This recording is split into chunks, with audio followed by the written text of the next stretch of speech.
Chapter 116. Deification Cultivators. Qin looked at the two men in front of him. He was more shocked than vigilant.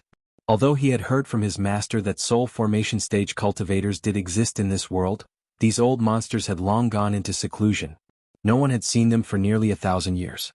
He didn't expect to see two of them at once. Zhong Muling looked up at him and narrowed his eyes. "Brat, I was in a good mood a few days ago and let you go. Why are you rushing into the formation today?" Qin quickly regained his composure and saluted him calmly. "Senior, please forgive me. Junior came to look for someone. I didn't intend to rush into the formation." "Looking for someone?" Yuan Bao looked at his clothes and asked, "Who are you looking for?" Qin answered respectfully, "Junior is a disciple of Xianqing school. I came to look for a fellow disciple and boldly entered the formation. Please forgive me, Senior." Yuan Bao and Zhong Muling looked at each other. They both understood what was going on. Zhong Muling had a good impression of this person who was willing to take the risk to rush into the formation for his descendant with a respectful attitude without the slightest hint of flattery. He said kindly, "There's someone, but I don't know if she's the one you're looking for. Tell me your name." Upon hearing what they said, Qin knew Mo Tiange was most likely here.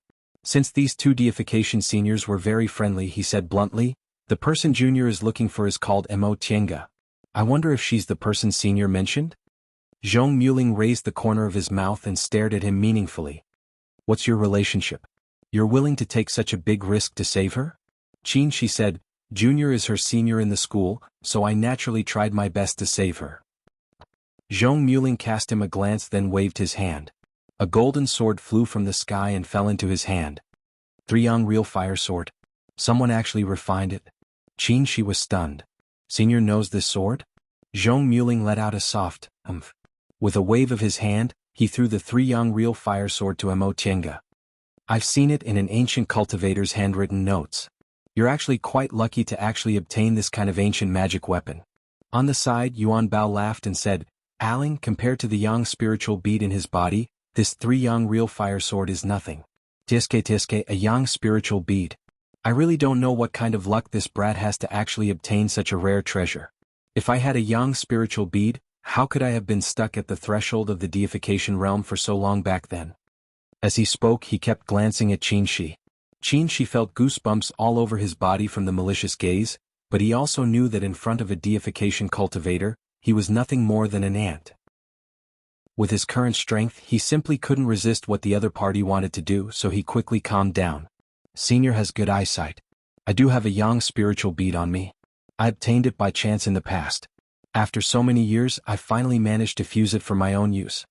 His calmness somewhat surprised Yuan Bao. He turned around and said to Zhong Muling with a smile, "Aling, his willpower is comparable to yours." Zhong Muling said faintly, "Don't think everyone is like you." Although the tone was light, there was a hint of disdain in it. How could Ingot not hear it? He immediately shouted, "What do you mean?" "Nothing." Zhong Muling didn't even move his eyebrows. Without waiting for Yuan Bao to refute, he turned towards Qin and said, "Junior, for the sake of the three-yang real fire sword, if you walk out of this formation, I'll let you see the person you want to see." Right after he finished speaking, before Qin could answer, Zhong Muling waved his hand and disappeared along with Yuan Bao. Qin stared at the glaciers that filled the sky and frowned. Just as he was about to sigh, he suddenly clutched his chest and spat out a mouthful of blood. She pushed the door open and saw the person sitting cross-legged on the ground. She was startled and said, "Senior Martial Brother Qin." She didn't know that Zhong Muling, who was paying attention to the movements in the small room, was frowning slightly. After being startled for a moment, she immediately rushed over. From Zhong Muling's tone, she originally thought the person who came was Martial Uncle Shoujing. She thought she could finally see Martial Uncle Shoujing, whom she'd only heard of but never met. Unexpectedly, it was actually Senior Martial Brother Qin. Seeing Qin, made her feel both relieved and uneasy. She felt relieved because he was right in front of her, so his life wasn't in danger. However, she felt uneasy because his face was pale and his hands and feet were ice cold. It seemed like he couldn't hear her voice at all. His eyes were closed and he was motionless. It seemed like he was seriously injured. Mo Tiange approached him and touched his hand. Upon discovering that it was as cold as ice, she immediately called out, "Great Ancestor, what's wrong with Senior Martial Brother Qin?" After a moment of silence, Zhong Muling's voice rang out. This brat's vitality was injured in the illusory sky formation.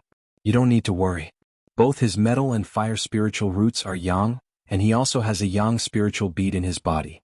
Ice and snow can't hurt him. His meridians are just temporarily frozen. He'll wake up after a while. Oh. Mo Chenga heaved a sigh of relief after hearing Zhong Muling's explanation. Seeing that Qin Shi didn't move, she thought for a moment then sat down next to him. Right now, even Qin Shi's eyebrows were covered in a layer of frost.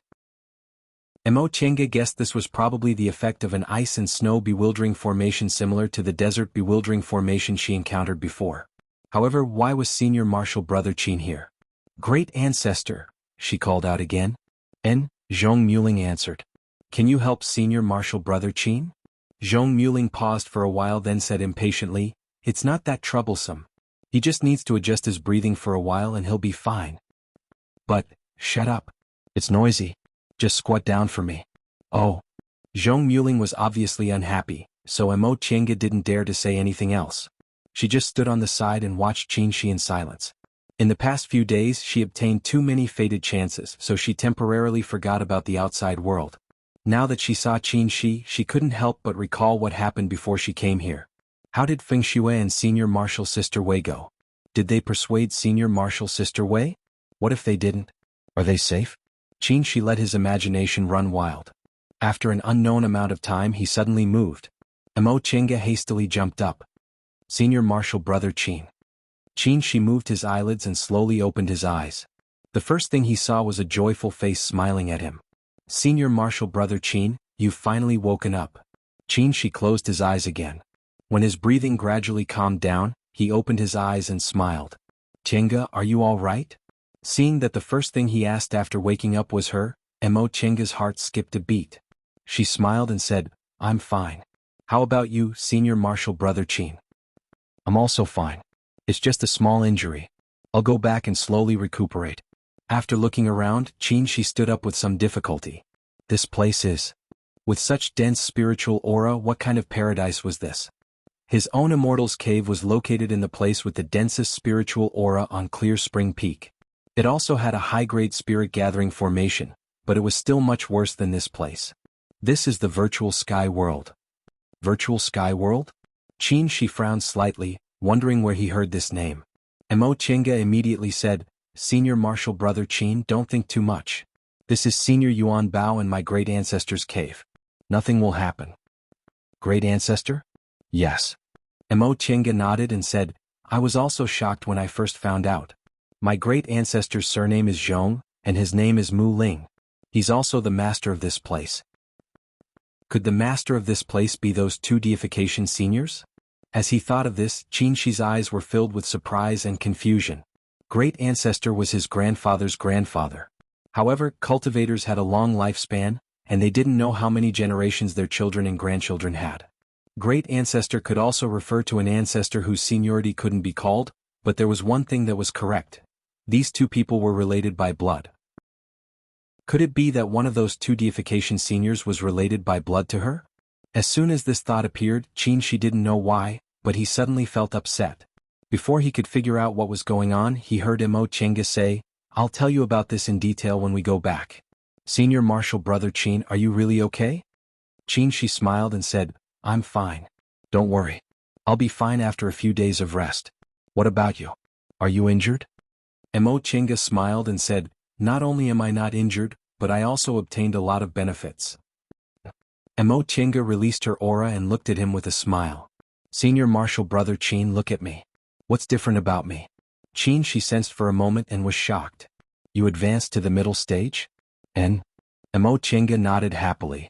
She didn't plan to tell him about the 5-spirit fruit, but she obtained the art of the origin and advanced to the middle stage.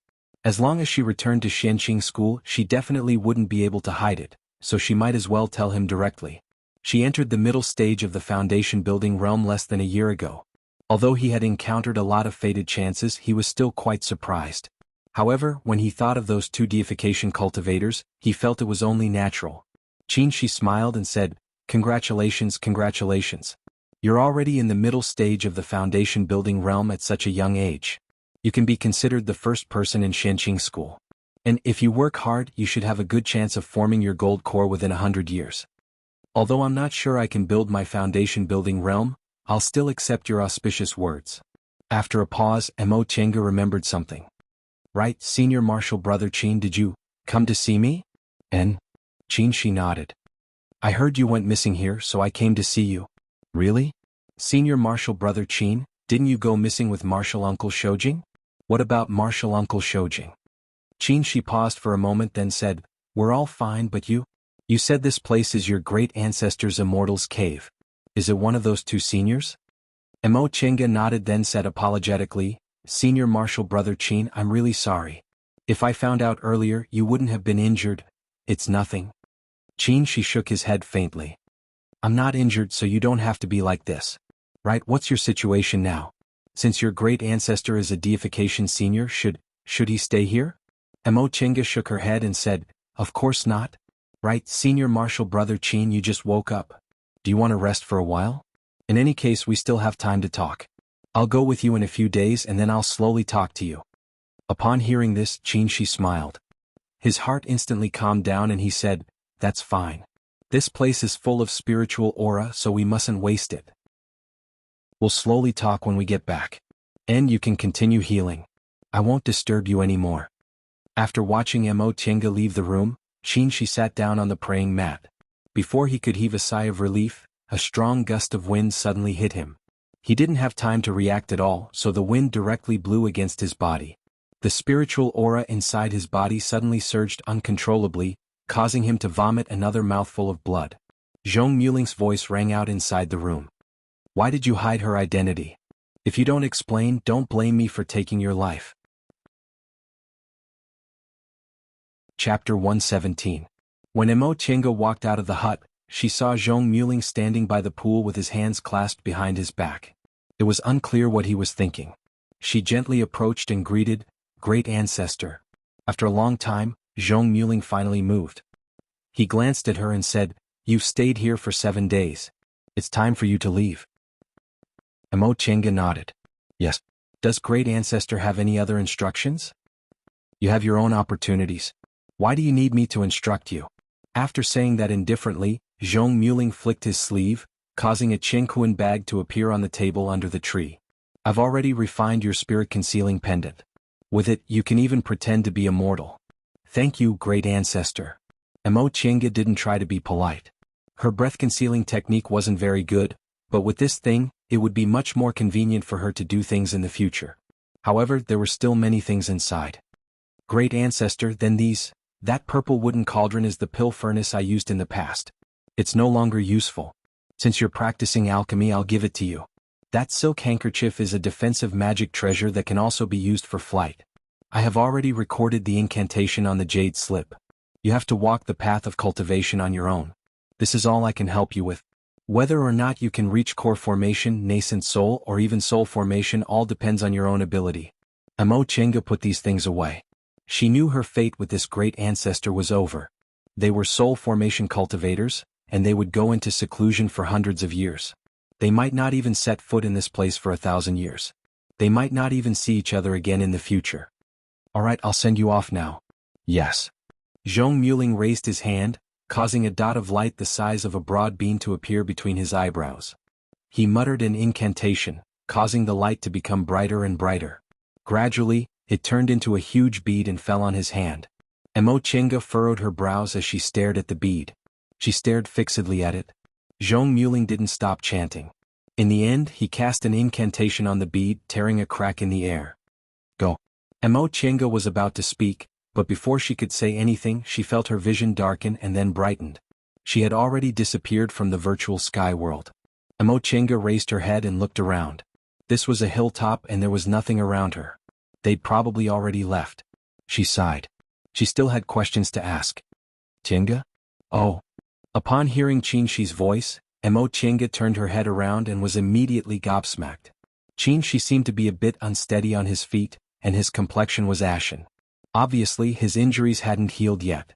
She remembered that her great ancestor clearly said his injuries weren't a hindrance, so how could this be? Senior brother Qin, what's wrong? Qin Shi just propped himself up and shook his head. Let's go back first. After saying that, he didn't explain anything and summoned his flying sword, pulling her along as he flew towards Luoyan Cliff. Zhong Muling was meticulous. They were already far away from the forest. Qin Shi's expression was very solemn. Mo Chenga only took a few glances at him but didn't say anything. In just a moment, they arrived outside the Luoyan Cliffs array formation. Once they stopped, Qin Shi said, "After you go back, don't tell anyone about this in detail. If someone asks, just tell them I told you not to." "Oh, okay." Qin Shi seemed to want to say something, but in the end he didn't say anything and just turned his head away. When Mo Chenga glanced at him, she saw a gloomy expression on his face. However, before she could say anything, the disciples in charge of patrolling came over. Soon after, the array was opened and they each went inside. After saying goodbye to Qin Shi, Mo Chenga seemed to be lost in thought. The scene of Zhong Muling opening the virtual sky world kept appearing in her mind. When she returned to the tent, she didn't know where Luo Fengxue went, but there was no one inside. She sat down in her seat and thought for a long time. Eventually, she reached into her Chengkuan bag and rummaged for a while before taking out an object. It was a bead the size of a baby's fist. It contained spiritual aura and was very similar to the one Zhong Muling had. She obtained this bead after she killed that man from An clan on Mount Yunwu. In the past few years, she didn't know what it was used for, so she kept it in her Chengkuan bag without touching it. She didn't know whether this bead was the same as Zhong Muling's, but in terms of appearance, it was very similar. Moreover, even the spiritual aura it sensed was very similar. Zhong Muling's bead had been refined inside his body. The bead he used to open the virtual sky world was most likely a magic weapon related to the virtual sky world. Mo Chenga wondered if she could also obtain a virtual sky world with this bead in hand. Thinking up to this point, Mo Chenga couldn't help but let her imagination run wild. How good would it be if she had a portable immortal's cave like the virtual sky world? With such dense spiritual aura, spiritual plants would definitely grow quickly if she planted them. She could take them with her wherever she went and wouldn't have to worry about being discovered. The more she thought about it, the more her heart itched. However, just as she was about to ask about this bead, Zhong Muling sent her out of the virtual sky world. Now she had no one to ask. Even if she had this bead in hand, she could only sigh helplessly. Mo Chenga was about to throw the bead back into her Chengkuan bag when she suddenly remembered what Yuan Bao said. Yuan Bao once chatted with her and said the virtual sky world was a magic weapon that recognized its master. Unless the primordial spirit completely dissipated, other people couldn't take it away. But as long as it recognized its master, it couldn't escape those few methods. After thinking for a while, she suddenly had an idea. She immediately gathered her spiritual aura and lightly cut her fingertip. Blood flowed out and she dripped it on the bead. The bright red blood slowly sank into the white bead and gradually disappeared. All of a sudden she felt a sharp pain in her head. She felt countless information rushing into her brain in an instant.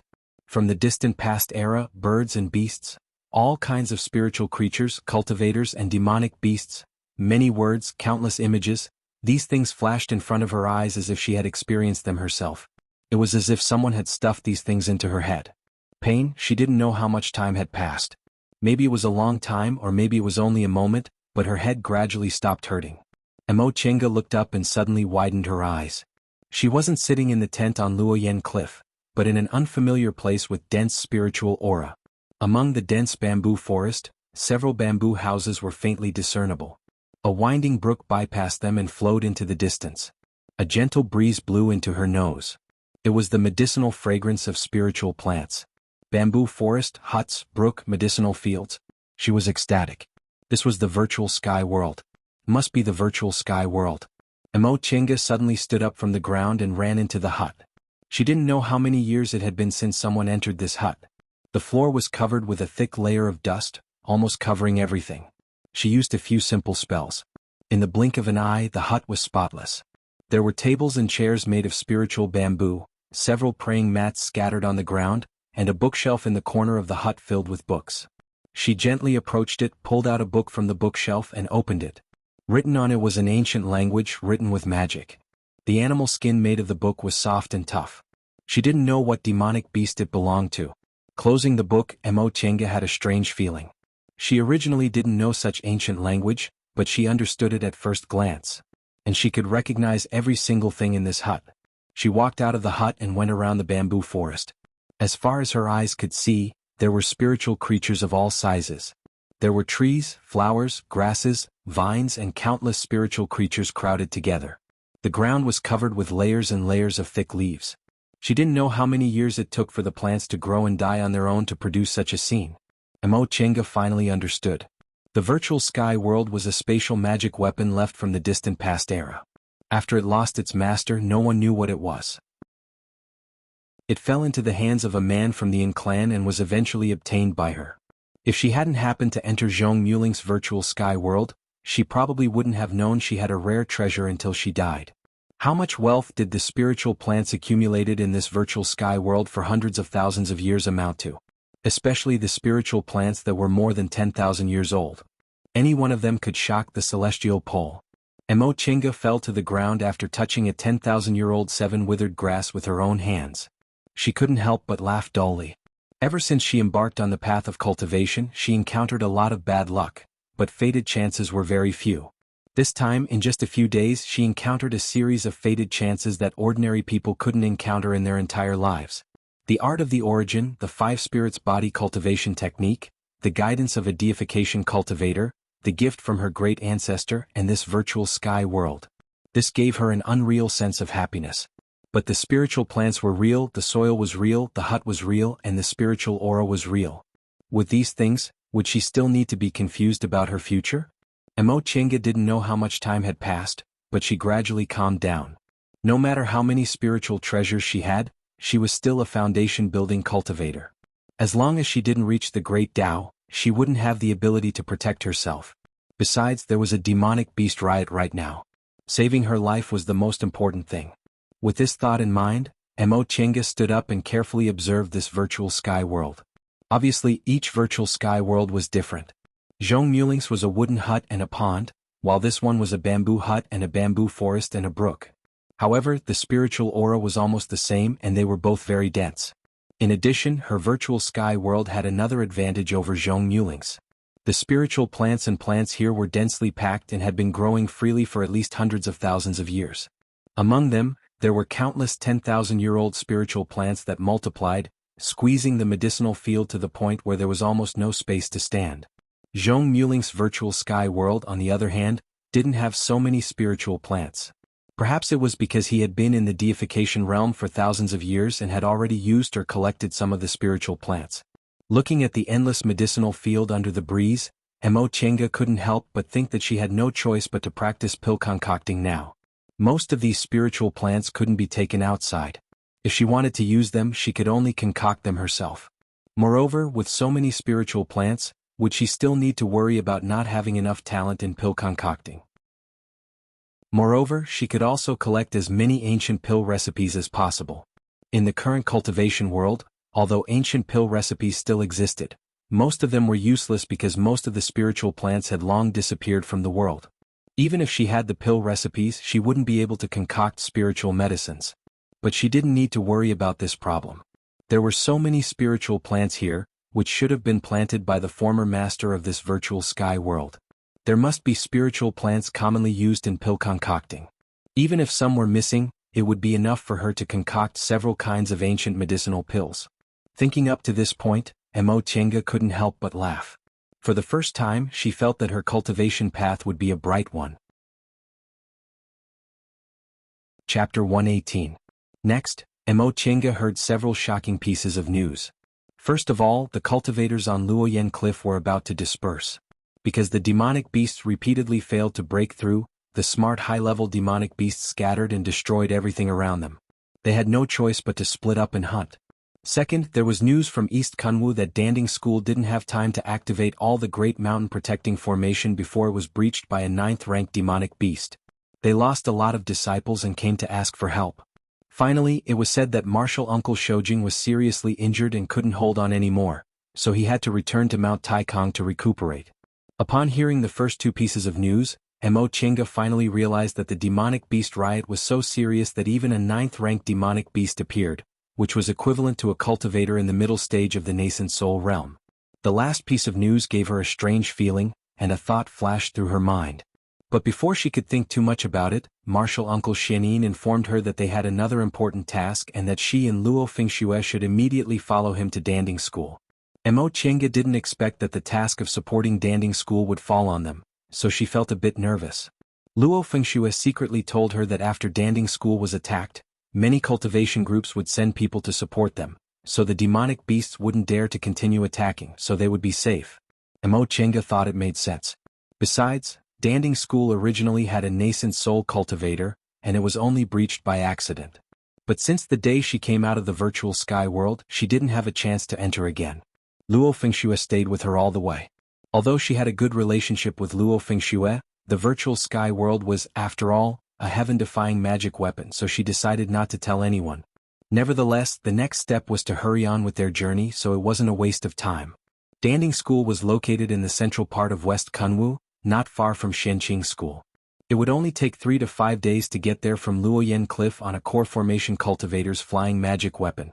Several days later, Martial Uncle Xianyin led the group of foundation-building disciples to Mount Tianhua of Danding School. Mo Chenga saw a towering mountain from afar, and the volcano at the peak was emitting hot underground fire. Reportedly, the reason why Danding School was established here was precisely because this was the largest volcano in Kunwu. It must be known that in addition to concocting techniques, concocting fire was also extremely important. Aside from Dantian fire, earth vein fire was also an excellent concocting fire. Especially high-grade earth vein fire, it could almost compare to sun-real fire and was much better than the Dantian fire of low-level cultivators. The reason why this Skyfire volcano was called the Skyfire Mountain was said to be because the earth vein fire here was of extremely high quality. Red flames shot out of the volcano from time to time, attracting the attention of many disciples. In the middle of the volcano, there was a huge green cauldron floating in the air. This was the symbol of the Pill Cauldron School. All the disciples of the ordinary Pill Cauldron School had this symbol on their clothes. However, from afar, they noticed that the Pill Cauldron School had suffered serious damage. The lofty mountain gate had already collapsed, and several of the houses surrounding the volcano had collapsed. The square was filled with broken bricks and broken jades. Danding School disciples dressed in black clothes were walking back and forth. There were also a lot of cultivators dressed in the clothes of other cultivation groups busying themselves. Mo Chenga looked around. Most of them were aura refining cultivators, and a few were foundation building cultivators. There wasn't even a single core formation cultivator among them. This wasn't strange at all. Aura refining disciples were the most numerous disciples in cultivation groups. If Shenqing School hadn't closed its mountain gate, they would have definitely sent aura refining disciples led by foundation building cultivators. As for core formation cultivators, there weren't many core formation cultivators in small and medium-sized cultivation groups. They weren't even strong enough to protect their own cultivation groups and clans, so why would they send them to support other cultivation groups? Only Shenqing School, which had closed its mountain gate a long time ago, could afford to send so many core formation cultivators. Before they reached Danding School's great mountain protecting formation, a flight light rose from Mount Skyfire. Soon after, the great mountain protecting formation was opened. A core formation female cultivator led several disciples to welcome the newcomer. Senior Martial Brother Xianyin were honored by your presence. Master Taoist Xianyin cupped his hands in greeting and said with a smile, Junior Martial Sister Mo, there's no need to be so polite. This is what I should do. The female cultivator shook her head and said with a bitter smile, everyone else is busy taking care of themselves. Only your Shenqing School sent a core formation cultivator. Senior Martial Brother Xianyin, to tell you the truth, we're currently lacking high-level cultivators. We're really grateful that you came. Master Taoist Xianyin still had a faint smile on his face. Our cultivation groups are friends, so we should help each other. Junior Martial Sister Mo, you don't have to do this. By the way, how's the current situation? Alas, the situation isn't good. Senior Martial Brother Xianyin, please come with me. After he said that, he turned to the foundation building disciples behind him and said, take care of the martial nephews and nephews of Shenqing School. Don't neglect them. Yes, Master. The female cultivator led Master Taoist Xianyin to the main hall while Mo Tiange and the other foundation building disciples were arranged to live in temporary immortals' caves by the other reception disciples. Because there were a lot of cultivators coming, Shi, Luo Fengxue, Han Qingyu, Wei Jiaxi, and the others were arranged to live together. Mo Tiange looked around the temporary immortals' caves and was very happy because there was a concocting room inside. She could use the earthly fire to enter the room, so she could practice her pill concocting skills here temporarily. In addition, this was Danding School, so there were naturally many pill recipes here. Thus, she found an opportunity to come out with Luo Fengxue. Tiange, if you want pill recipes you can ask Master. Our Shenqing School also has a lot of pill recipes. Faced with Luo Fengshue's question, Mo Chenga answered, Senior Martial Sister Luo, once I do something I'm single-minded. Now that I'm learning pill concocting, I really want to collect as many pill recipes as possible. Although our Shenqing school certainly has a lot of pill recipes, Danding School is a cultivation group famous for its pill concocting, so there must be something special about it. Maybe we can find something good. You're right. Although they had just gone through a disaster, the market square inside Danding School was still open as usual. Because many disciples were injured and many magic tools, spiritual talismans, and so on were lost, the market square was still very lively. Mo Chenga had already asked Danding School disciples about it, so she didn't stroll around and directly pulled Luo Fengxue into a shop. Hey, martial uncles of Shenqing School, please come in. As soon as they entered, the shop assistant greeted them enthusiastically. Probably because there had been a lot of disciples from his school coming here recently, he skillfully recognized their clothes and quickly brought them tea. Martial uncles, do you have any instructions? Mo Chenga had never been treated so warmly before she even said anything, so she felt a bit uncomfortable. Luo Fengxue on the other hand was very calm. She had been an elite disciple since she was a child and was also a steward. What kind of flattery hadn't she seen before? This kind of treatment was a matter of course. Seeing that Mo Chenga didn't say anything, Luo Fengxue took over the conversation. Do you have any good things here? We want to buy some in preparation for exterminating demons. Upon hearing this, the shop assistant's smile became even brighter. Martial uncles, to thank you for your assistance, the sect head issued an order a few days ago to give all shops in our school a 20% discount. We have everything you want in our shop. Magic tools, spiritual talismans, medicinal pills. As long as you need it, you can find it. Oh? There's no need for magic tools since we won't be using them for the time being. You can just give us spiritual talismans and medicinal pills. Spiritual plants are also fine, but they have to be at least 200 years old. Yes. Please wait here for a moment. After the shop assistant left, Luo Fengxue smiled and said, This is a good opportunity. Danding School has a lot of good medicinal materials that we can't usually see. 20% discount, let's buy as much as we want. With the virtual sky world, Mo Chenga didn't care about these common spiritual plants, but she still nodded with a smile. The shop assistant moved very quickly. In a short moment he came back with a cloth bag.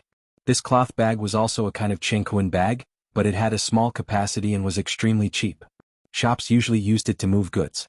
The shop assistant laid out the items on the table one by one and said with a smile, Martial uncles, please take a look. These are foundation building realm spiritual talismans made by our school's core formation elders. Originally this small shop was just keeping up appearances, but now that we urgently need spiritual talismans, we took them all out. Mo Chenga picked up a talisman. Sure enough, it was a high-grade rustling falling wood talisman. There were also several world of ice and snow, sword light flickering shadow, and so on. The talismans were enshrouded in dense spiritual aura. They were made from the skin and blood of 3rd or 4th rank spiritual beasts instead of ordinary talisman paper and cinnabar. These are several special magic tools. They don't need to be refined, so maybe martial uncles will take a liking to them. The shop assistant opened a jade box. Inside were several dozens of glittering and translucent flying needles arranged neatly. Mo Chenga picked one up and saw that it was as thin as a feather. She couldn't sense any spiritual aura, but she could still feel the spiritual aura sealed on the tip of the needle. And here are the spiritual plants. Martial uncles, if you have any specific needs, please don't hesitate to tell us. The other things in Danding School's inventory might not be great, but the spiritual plants we have are among the best in the celestial pole.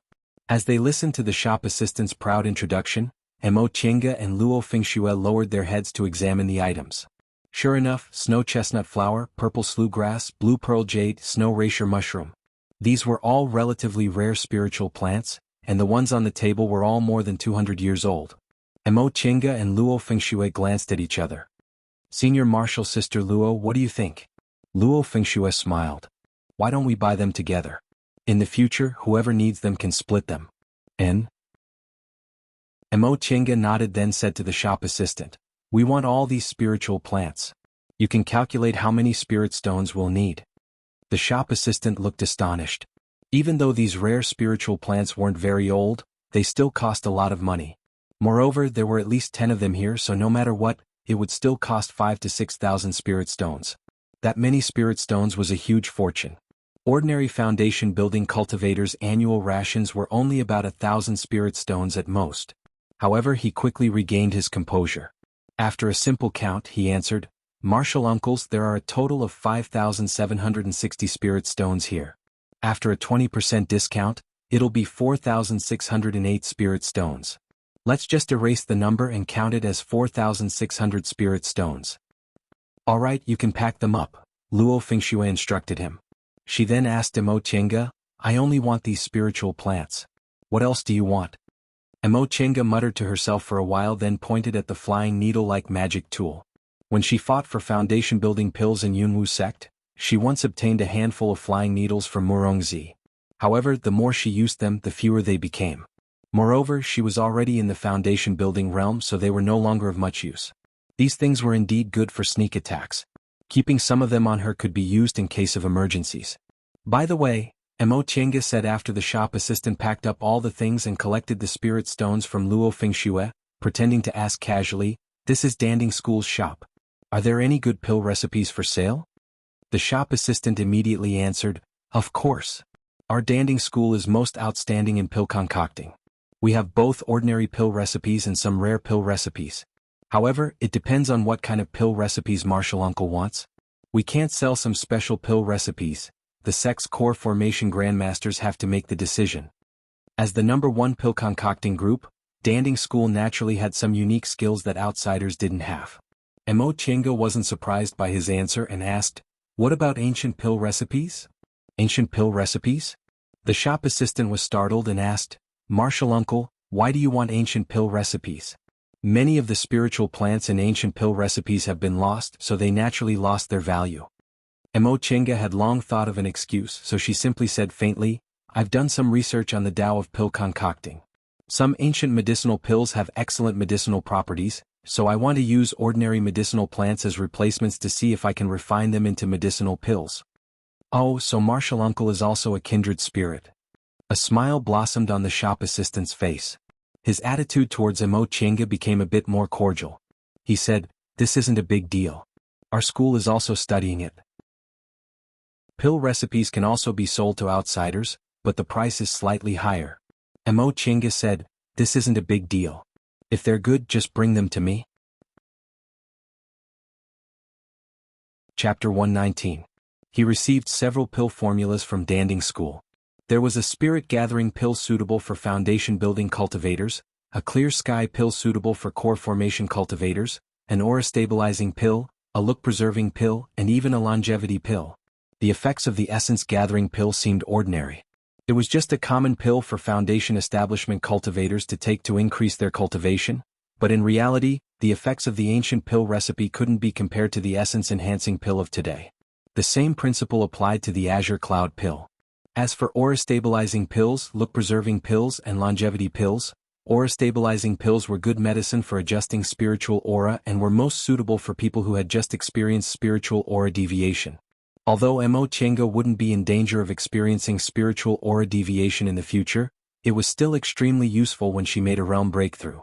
As for the looking-preserving pill and the longevity pill, although they had the same names and effects, their medicinal effects were different. The current looking-preserving pill could only preserve one's appearance for 10 years, while the looking-preserving pill could preserve one's youth forever. The longevity pill was the same. It didn't extend one's lifespan by 100 years, but rather by 500 years. Forget about the other medicinal pills, this longevity pill's medicinal effects were too shocking. It could increase a core formation cultivator's lifespan by 500 years. It was enough for a core formation cultivator to advance from the core formation stage to the nascent soul stage. Perhaps it could even allow a nascent soul cultivator to reach the soul formation stage. Now, even the immortality elixir with a 100-year medicinal effect was something that only nascent soul cultivators could obtain. She sighed inwardly. If Second Uncle had known that she had a rare treasure when he was still alive, how could he have let Second Uncle die with hatred? Moreover, ever since she obtained the virtual sky world, it was as if the hundreds of thousands of years of time the virtual sky world had experienced flowed into her memory in an instant. She clearly remembered every kind of spiritual plant inside, so when she chose pill recipes, she chose all kinds of spiritual plants. Luo Fengxue didn't know about this. She only knew Emo Chenga spent a lot of money to buy useless pill recipes, so she kept muttering about it on the way back. However, she had been a disciple of a famous school since she was a child and her master was fond of her. Her family was even richer than Emo Chenga's, so she didn't think a few thousand spirit stones was a big deal. She grumbled for a while, but seeing that Emo Chenga didn't care, she no longer said anything. Right after the two of them entered the temporary immortal's cave, they saw Han Qingyu and Wei Jiaxi sitting together in the living room. They seemed to be waiting for them. Upon seeing them, Han Qingyu said happily, "You're finally back. Hurry up, we're about to set off." "What?" Luo Fengxue asked in confusion. "Eldest martial sister, where are we going?" Han Qingyu said, "We didn't come to Danding School to play around. After resting for a few days, it's time for us to go kill monsters." Oh, that was true. Currently, many of Danding School's disciples had died. If they, as reinforcements, just sat there and played, it wouldn't be right. The few of them did not have anything to prepare. They were not mortals. All of their belongings were kept in their cosmos sacks. They could just leave. 15 minutes later, under Han Qingyu's lead, the four of them left Mount Heaven Volcano. While they were shopping, Master Daoist Shenin assigned them a task. He told Han Qingyu and Wei Jiaxi to wait for them to come back before they set off. On the way, Han Qingyu briefly explained their mission. As it turned out, there were low-ranked demonic beasts roaming in the vicinity of their clan's territory. Their clan couldn't hold on any longer, so they were asked to go and provide reinforcements. The four of them were foundation-building cultivators, so they could already be considered high-level cultivators in Danding School. Although Danding School was one of the 7 great cultivation groups, it couldn't compare to Tiandao Sect or Shenqing School. They were good at pill concocting, but their cultivation levels were relatively ordinary. The number of people in their school was only slightly more than that of medium-sized cultivation groups. Now that they had suffered disastrous losses, they couldn't provide more foundation-building cultivators. However, demonic beasts were mostly in the 1st or 2nd rank. Demonic beasts in the 4th rank and above were rarely seen. Therefore, the four of them, together with the cultivators from their clans, weren't in too much danger. Half a day later, they finally arrived at the branch of Mount Heaven Volcano. The four of them watched from afar as a group of patrolling cultivators flew towards them. This group of patrolling cultivators was also composed of aura refining cultivators and was led by a foundation-building cultivator. The foundation-building cultivator leading the group was only in the early stage of the foundation-building realm. His hair was half white and he looked like an old man. Obviously, he didn't have much time left in his life. In cultivation clans that relied on cultivation groups, the young and talented cultivators would usually stay in their groups. Only those who didn't have much time left in their lives and had no hope of making a realm breakthrough would return to their clans to train their descendants. As the cultivator flew closer, he looked at them cautiously. After carefully sizing them up, he cupped his hands and said, "Fellow Taoists, may I ask who you are?" Han Qingyu showed a faint smile and took out an identity tablet. "Fellow Taoists, we're disciples of Shenqing School. We were ordered to assist Danding School, so we've come to assist you." The old man took the identity tablet. After verifying it, his expression changed from cautiousness to pleasant surprise.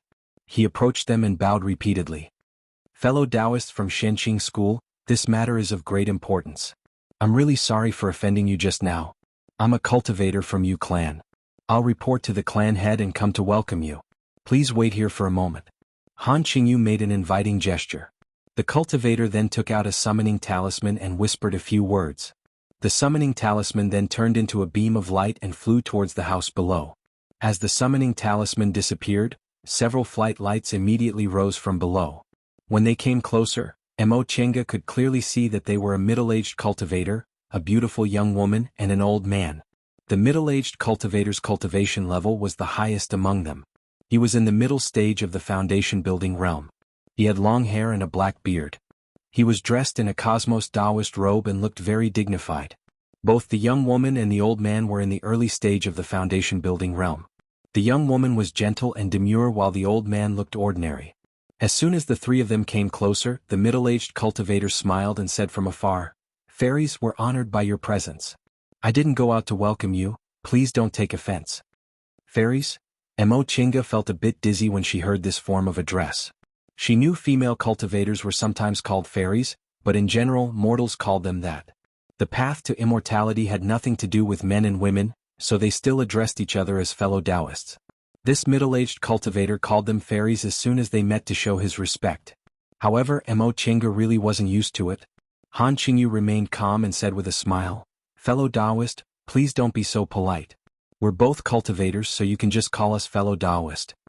Seeing that she was behaving appropriately, the middle-aged cultivator knew they weren't proud and arrogant female cultivators, so he also smiled and said, fellow Taoist, you're right. I'll do as you say. Oh, I'm Yu Jingfeng, the clan head of Yu clan. This is my wife and this is my clan brother Haitao. The cultivator pointed at the two people next to him. The young woman and the old man saluted him together. After they finished saluting him, he asked with a smile, may I know fellow Taoists' names? Mo Chinga and the others returned the salute before Han Qingyu answered, I'm Han Qingyu from Shenqing School. These are my junior martial sisters, Wei Jiasi, Luo Fengxue and Mo Chinga. So it's fellow Taoist Han, fellow Taoist Wei, fellow Taoist Luo, and fellow Taoist Mo. Fellow Taoists, you're all so young, but your cultivation levels are already high. You're truly admirable. Han Qingyu smiled gracefully and said, Clan head Yu, please don't be so polite. Among us martial sisters, my two junior martial sisters are worthy of this praise. Junior martial sister Wei and I, on the other hand, are already over 100 years old, so we're nothing. Most female cultivators used cultivation techniques to preserve their youthful looks. Even if they didn't, they would still take look-preserving pills. Because of this, both Han Qingyu and Wei Jiasi looked like they were in their early 20s. Furthermore, one of them was in the middle stage of the foundation building realm while the other was in the late stage of the foundation building realm. Based on their lifespans, they looked to be in their 30s at most. Han Qingyu's words were actually quite modest. Clan head Yu was a quick-witted person. Once he heard Han Qingyu's words, he immediately waved his hand and said, hey, fellow Taoist Han is too polite. Even if you and fellow Taoist Wei are already over 100 years old, your future prospects are still boundless. Fellow Taoist Han is already in the late stage of the foundation building realm, and he's also the descendant of a famous cultivation group. Maybe one day he'll form his gold core. He'll truly be a talented young man. I wouldn't dare. Between the two of them, one was praising her while the other was being modest, making Mo Chinga feel very gloomy. Senior martial sister Han really had this much patience. If it were her, although she would also say a few polite words, she would definitely end the topic early. After talking for a quarter of an hour, the patrolling foundation building cultivator had already gone back to his patrol. Before the two of them could finish talking, fortunately Madame Yu, who was standing next to Clan Head Yu, saw an opportunity and interrupted their conversation. She said reproachfully, husband, fellow Taoists have just arrived. Why don't you invite them inside to sit first? Clan Head Yu suddenly understood and said with a remorseful expression, you're right. I was too forgetful. Fortunately, Madame reminded me. Fellow Taoists, I'm sorry. Please come inside and take a seat. Han Qingyu smiled. With Clan Head Yu leading the way, the group of people landed in Yu Clan's courtyard. Clan Head Yu welcomed the four of them into the main hall. They sat down according to the order of the host and guests and ordered them to serve tea before they finally got down to business. To be honest, fellow Taoists, my Yu Clan's current situation isn't very good. You're all disciples of famous sects, so you should be able to see that my Yu Clan's defensive formation can't be considered top-notch. Moreover, we only have 4 foundation building cultivators. We're from a small sect and our magic tools and medicinal pills aren't good either. When the demonic beasts attacked last time, my clan elder brother was injured. My wife and I also destroyed our magic tools, so we had no choice but to ask the sect for help. Fortunately, you came in time. Han Qingyu didn't act modest this time. She pondered for a moment then asked, Clan Head Yu, how's your current fighting strength? Fellow Taoist Haitao is injured, so let's not count for now. Do you and Madame Yu still have any means to defend against the enemy? Clan Head Yu nodded. He stroked his beard and muttered to himself for a moment before answering, although Madame and I destroyed our magic tools, we still have other means. Now we won't have any problems fighting demonic beasts of the same rank. My clan elder brother is old and injured, so he probably can't join the battle right away. Also, the one outside is my nephew. Although his cultivation level is lower than mine, he's very powerful in fights of magical power. His odds of winning against a demonic beast of a higher rank are slightly higher. Is that so? Han Qingyu originally didn't have much hope for Yu clan, so she wasn't disappointed. Now she shifted her gaze towards the 3 of them and asked, what do you think? Among the 3 of them, Wei Jiasi was the oldest, so she spoke first. Eldest martial sister, I don't think there's any problem. You and I can fight one against many. Fengxue and Tiange also have some means, so we won't have to worry about our safety in fights of magical power against demonic beasts of the same rank. Luo Fengxue said, Eldest martial sister, we can rearrange you clan's cultivators. Maybe the aura refining cultivators can also play a big role. Mo Chinga pondered for a long time before she finally said, I can rearrange you clan's defensive formation.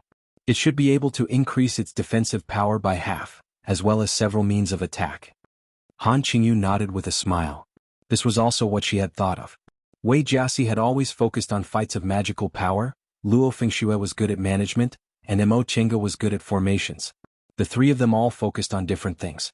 As for herself, she had always been the eldest martial sister, but she was good at leading people and making the final decision. The four of them had different characters, but they complemented each other, so Master Daoist Shenin sent them out together. The three people from Yu Clan were pleasantly surprised to hear this. If that was the case, their arrival wouldn't just give Yu Clan 4 more foundation-building cultivators. Yu Clan could be saved now. Chapter 120. When they arrived at Yu Clan, the four of them were finally given separate rooms.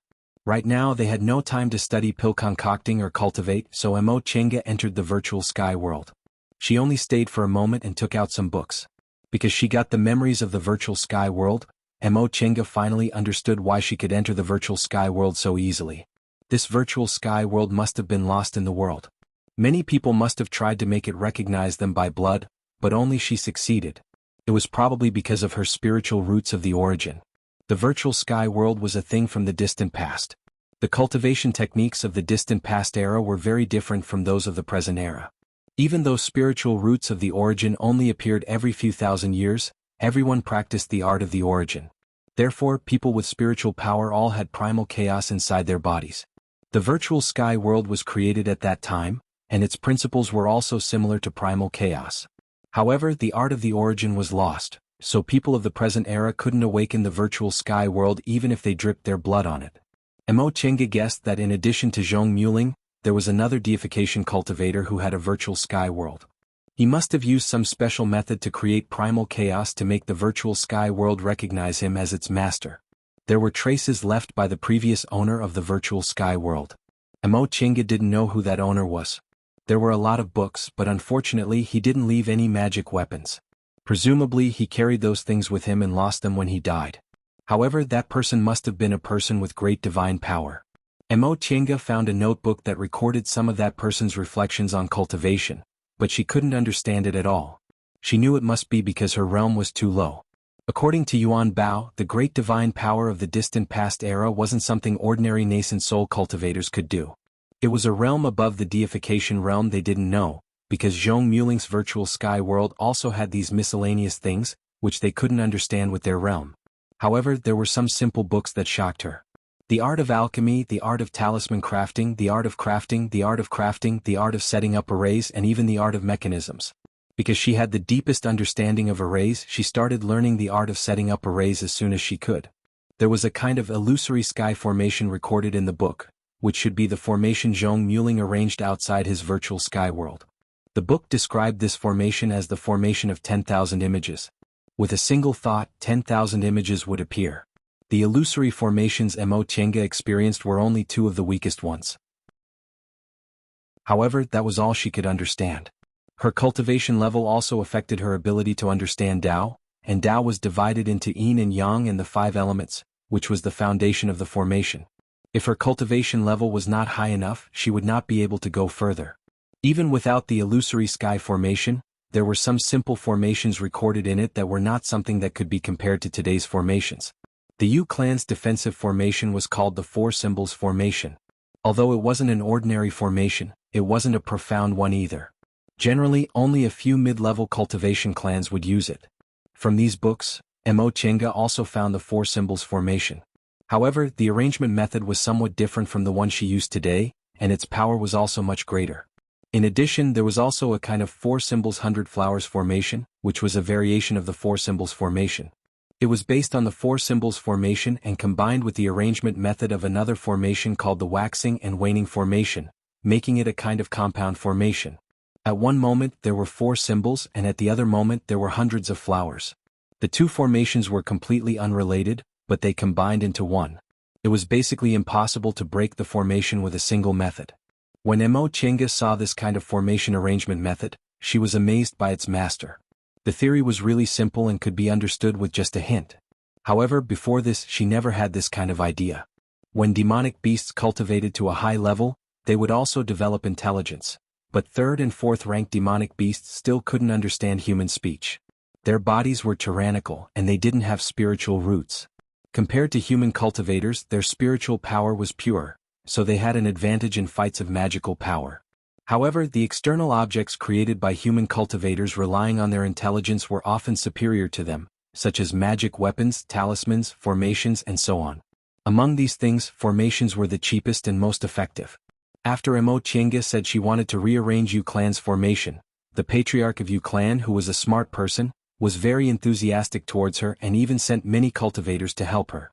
However, Mo Qiange drove all those people back. It wasn't that she was afraid of leaking the secret, but rather that these aura-refining cultivators would only be a hindrance to her. It was better for her to arrange the formation herself. Aside from formation discs, formation flags, and spirit stones, there were also some specific spiritual beasts, spiritual plants, or spiritual objects. The reason why Mo Qiange directly chose to modify the four symbols formation was because this was the original formation, so it was convenient to modify it. The second reason was because the materials needed for this formation were simple. Only a kind of spiritual wood, which could be found in the virtual sky world. Mo Qiange spent a whole day to thoroughly understand the four symbols formation. After that, she spent only an hour to finish laying the formation. She then easily finished her work. Reportedly, Yu Clan had 2 young cultivators in danding school. Patriarch Yu actually ate a look-preserving pill, which was why he was so young. As for Madame Yu, she wasn't young anymore. Among the 4 of them, the youngest only had a lifespan of 100 years. None of them had advanced to the late stage, so they simply came back to wholeheartedly cultivate their descendants. Although the cultivation levels of these 4 people were ordinary, they had good foresight. Yu Clan's cultivators also had a good foundation. Unfortunately, they obviously couldn't compare to Xianqing School's elite disciples. They couldn't even compare to the ordinary disciples of Clear Spring Peak, which made Luo Fengxue both angry and anxious. Mo Qiange sat leisurely on the side, reading a formation book while watching Luo Fengxue angrily scolding the Yu Clan disciples. "Hey you! Do you know how to use talismans?" "Senior, I am only in the first layer of the aura refining realm." "You're still a cultivator in the first layer of the aura refining realm. You're a cultivator, but you actually don't know how to use talismans. How shameful. Go to the side and watch me." Thus, she made a pose to draw talisman paper and demonstrated in a very natural and unrestrained manner. "Do you know how?" That boy, who was only 14 or 15 years old, stared at Luo Fengxue in fear. Luo Fengxue was enraged by his stare. "You still don't know how?" "Senior," the boy cried, "I'll slowly learn. Don't tell me to move things, I'll be laughed at." Moving things was a mortal's job. In the past 2 days, Luo Fengxue had reorganized all the people in Yu Clan. The mortals did chores while the cultivators practiced several kinds of simple formations and some fighting techniques. Luo Fengxue was used to doing these things, so her movements were extremely fast. It only took her 1 day to have everyone return to their respective positions. When the child cried, Luo Fengxue's anger was somewhat suppressed. She had always been popular in the school. In addition to her high status, she also had a good character. Even if ordinary disciples needed her help, she would help them if she could. Therefore, when she saw this child looking at her pitifully, her heart softened. "You come here." Luo Fengxue called a cultivator in the 3rd layer of the aura refining realm who was already in his 30s. She then pointed at the boy and said, "Teach him how to use talismans." That cultivator obediently walked towards her.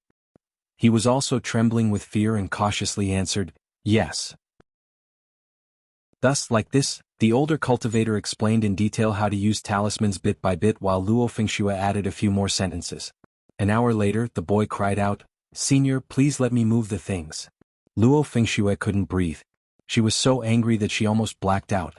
At that moment, Mo Qiange couldn't bear it anymore. She covered her mouth and giggled. Luo Fengxue heard the muffled laughter. She turned around with a murderous look, but when she saw it was Mo Qiange, she immediately froze. After ordering the more outstanding aura refining cultivators to continue teaching, Luo Fengxue weakly sat next to her. Mo Qiange stopped laughing and earnestly comforted her. "That's enough. These cultivators don't even have the qualifications to enter the school, so it's obvious what kind of talents they are. You're asking too much of them by using the standards of our school's disciples." Luo Fengxue shouted. Ask them? I'm not asking them at all, okay? Not to mention the elite disciples. Even if ordinary disciples of Shenqing school were to line up in a formation and use their own methods, it wouldn't be a problem for several aura-refining disciples to fight against a second-ranked demonic beast. But look at them, what did I ask for? I asked them to stand in their positions and use whatever they should use, but they actually don't even know how to use talismans. She paused for a moment, then turned around angrily. Tell me, have you ever heard of a cultivator who doesn't even know how to use talismans?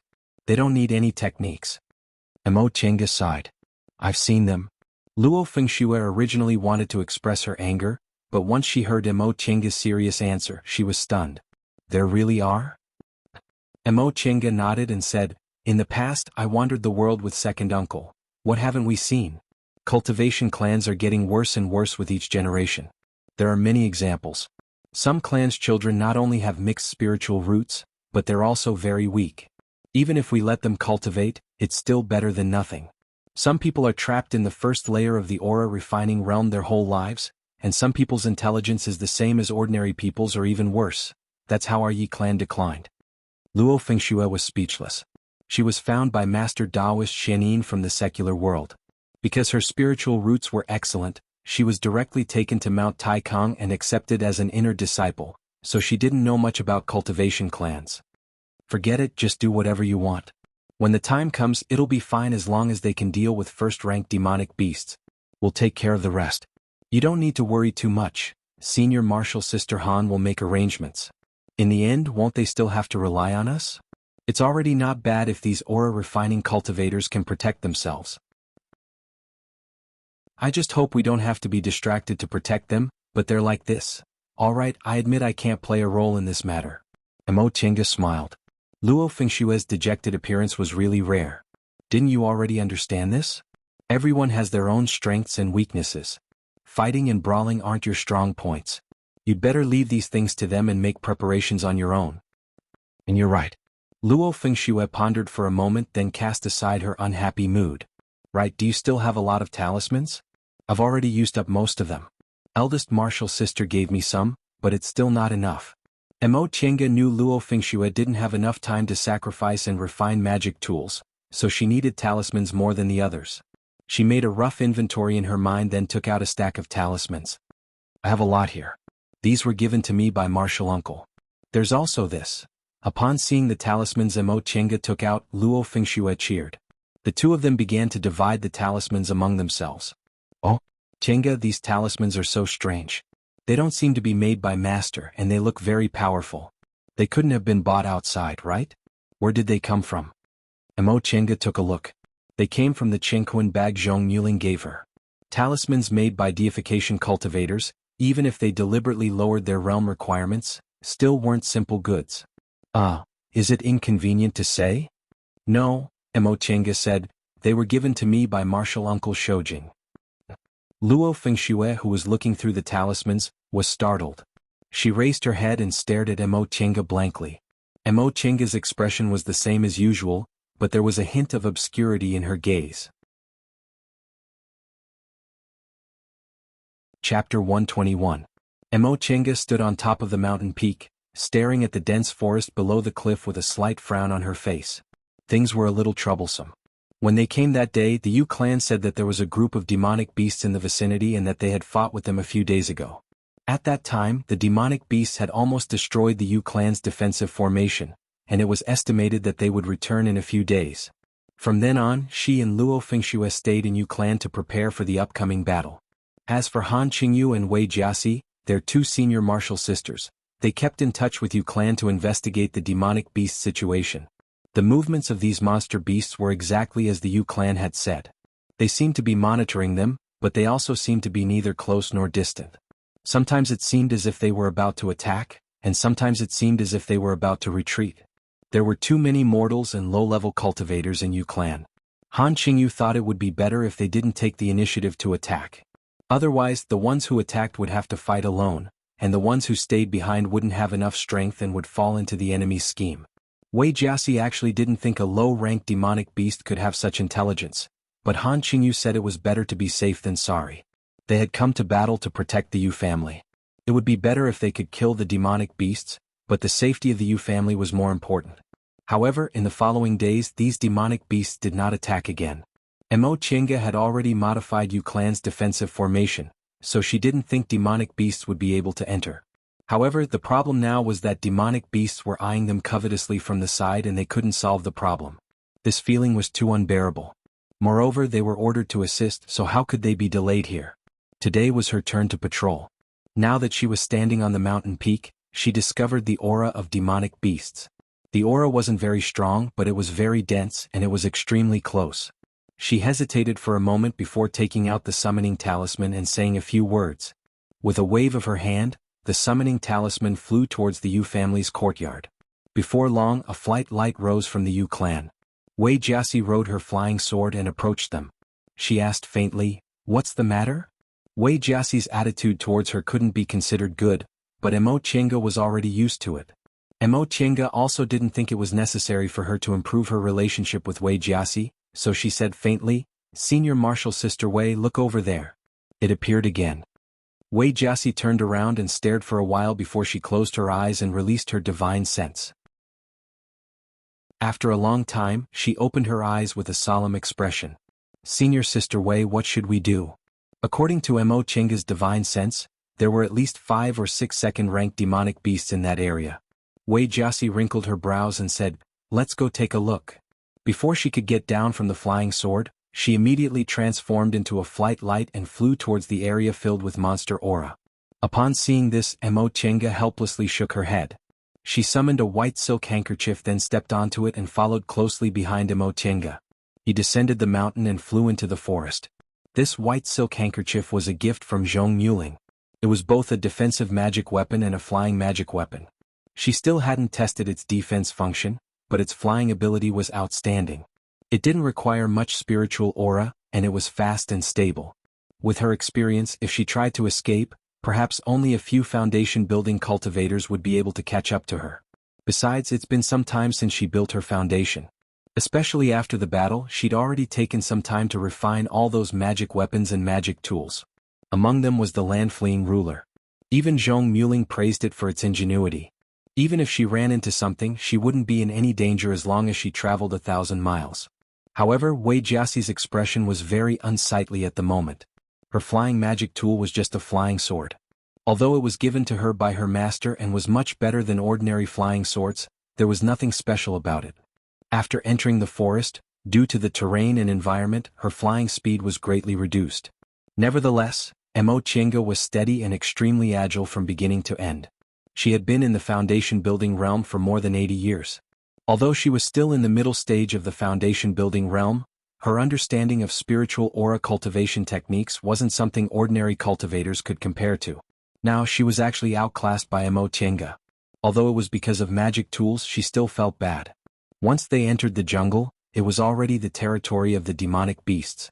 In the past there were only rank 1 demonic beasts, but now there would occasionally be rank 2 and 3 demonic beasts appearing. But along the way they didn't even see a single low-level demonic beast.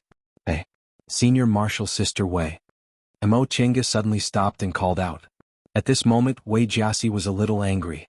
She shouted angrily, "What are you doing?" "The demonic aura has disappeared." Wei Jiaxi was stunned. He hurriedly sent out his divine sense, and sure enough that was the case.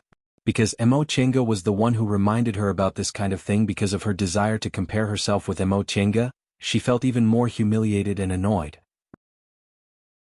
"Even if it's gone, we should go to that place and see what's going on." Mo Chinga shook her head inwardly when she heard Wei Jiaxi's harsh words. She then followed behind Wei Jiaxi and continued to walk towards their original destination. She already learned from Luo Fengxue why Wei Jiaxi hated her, but she didn't think she was wrong. In fact, when she thought about it carefully, she was actually quite disappointed in Wei Jiaxi. Senior Marshal Sister Wei was so entangled in her emotions, yet she couldn't tell the reason. Even if Luo Fengxue managed to persuade her, it would most likely be very difficult for her to have any achievements in the future. This was the flaw in her character.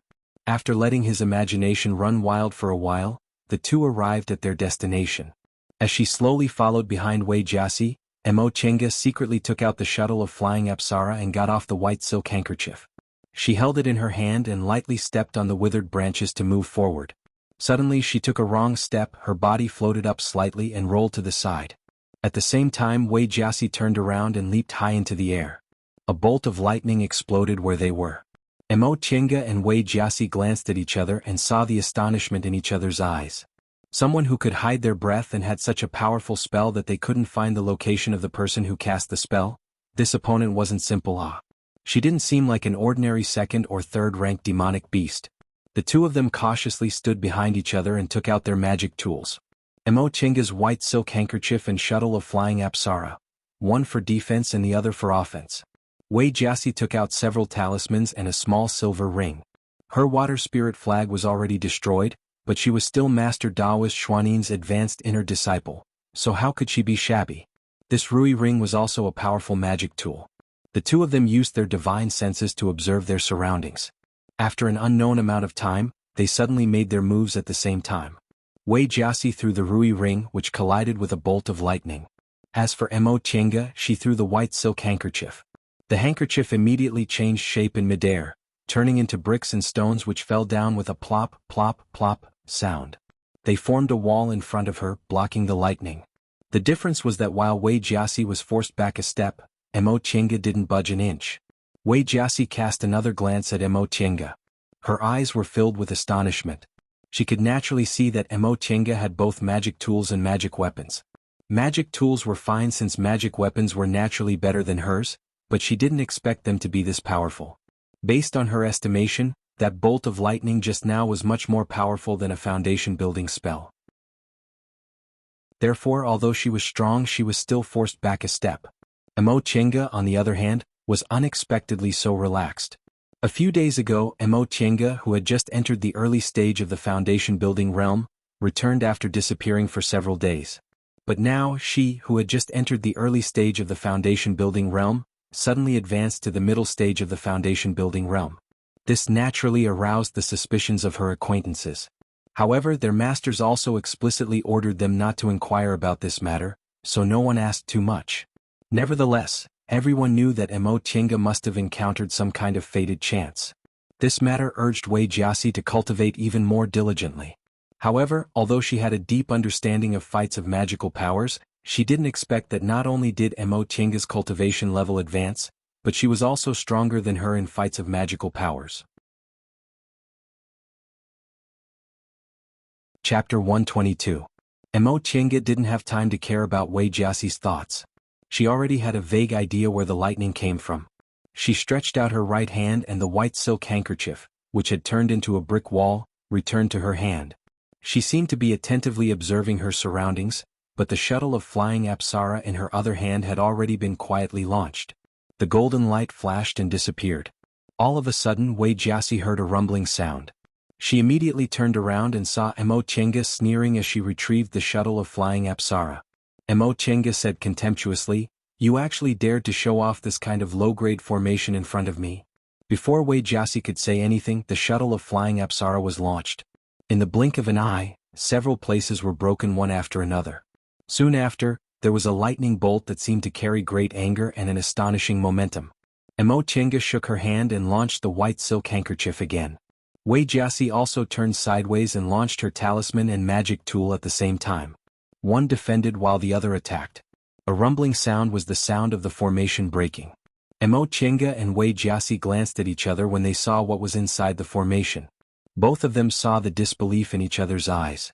They indeed found the enemies, but the enemies were actually only two demonic beasts. These two demonic beasts were both in the shape of wolves. One was carrying the other on its back. The one standing on the ground was a fourth-ranked demonic beast with a fierce gaze. The one lying on its back had short forelegs and couldn't walk, but it had a cunning gaze. The two wolves and the two humans confronted each other. Then Mo Qingge heard Wei Jiaxi whisper, "These are the two bedraggled demons." Mo Qingge was shocked. Two bedraggled demons referred to two demonic beasts that could act together. There was a saying in the secular world called, "Wolves collude to commit evil." It referred to two kinds of wild beasts, wolves and bedraggled, cooperating to do bad things. These two bedraggled demons were also a wolf and a bedraggled demon, but they were already demonic beasts. Mo Qingge suddenly understood. Other demonic beasts might need to be in the 8th rank or above to have the wisdom to use formations. However, demonic beasts like the bedraggled demon were born with intelligence. It relied on its wolf strength while Emochenga provided its brain. The two demonic beasts relied on each other to hunt for food and cultivate. Among these two demonic beasts, the wolf was in the 4th rank while the bedraggled demon was only in the 2nd rank. However, this bedraggled demon could actually use a formation. Although it was an extremely simple spirit-concealing formation, it was still something that could only be done by demonic beasts that reached the 8th rank. Then, these days of misdirection were also the work of these two beasts? Given their strength, they shouldn't have provoked them like this. Emochenga and Wei Jiasi didn't have much time to think. The wolf monster in front of them suddenly leaped up, and both Emochenga and Wei Jiasi took out their magic tools. The shuttle of flying Apsara turned into a streak of golden light. The Rui ring shone with a cold silver light. In an instant they collided with the lightning. Golden light, silver light, and lightning light intertwined, emitting a blinding light that almost blinded people. This wolf monster's cultivation level was in the 4th rank, which was equivalent to the late stage of the foundation building realm. Both Emochenga and Wei Jiasi were in the middle stage of the foundation building realm, and they also had outstanding magic tools, so their chances of winning weren't small. At that moment, Wei Jiasi raised her wrist and took out a talisman. The demonic wolf glared at her fiercely, then leaped away with a hunched back. The golden and silver light suddenly flourished, and the lightning was suppressed until it finally disappeared.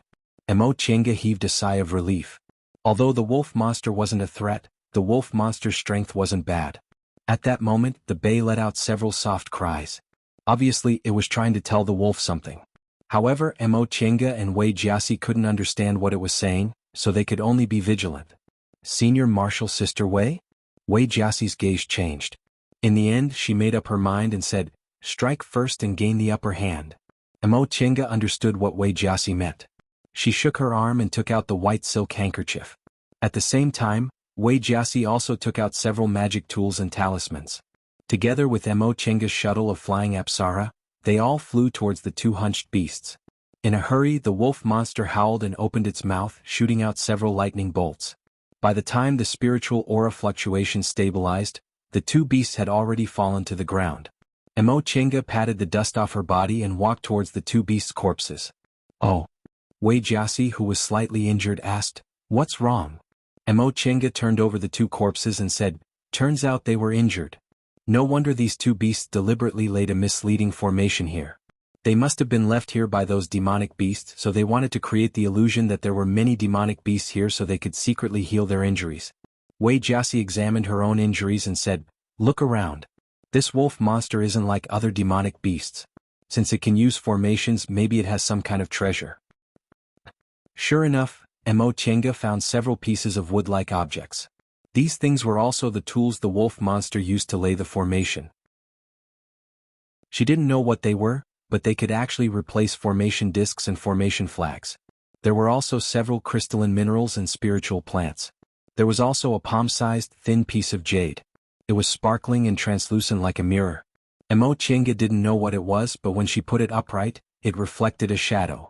Moreover, the shadow seemed to be alive. "Senior Martial Sister Wei, take a look." Emochenga took the things back and handed them to Wei Jiasi. Wei Jiasi had lived nearly 100 years longer than Emochenga, so her knowledge was naturally far greater than Emochenga's. She took the things, examined them and said, "This is 7 phoenix wood, this is moon jade stone, and these spiritual plants are used to heal injuries. As for this." She lifted the jade and said doubtfully, "I can't recognize it." Oh. There were many spiritual objects in this world. Who could possibly recognize all of them?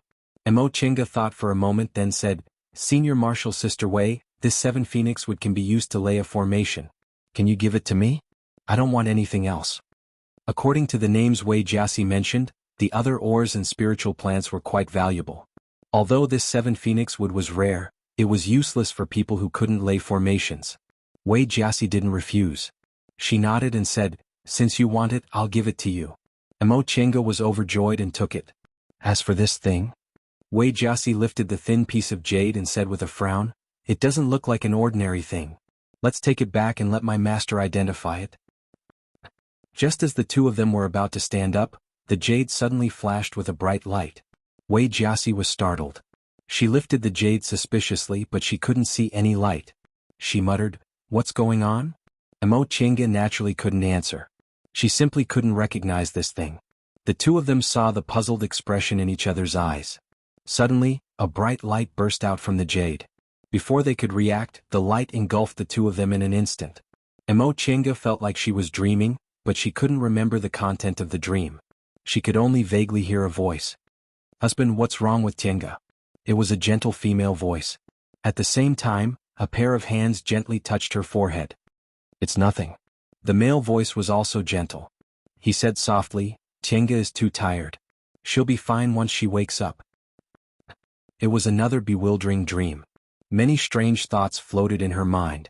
One moment she was flying, the next moment she couldn't remember anything. Finally, she opened her eyes. "Chinga, you're finally awake." A young married woman sitting by her bed showed a happy smile. Soon after, she called out, "Husband, husband." A refined man in his 30s entered the room and said with a smile, "Wife, I told you Chinga would be fine once she wakes up. Look, why are you so anxious?"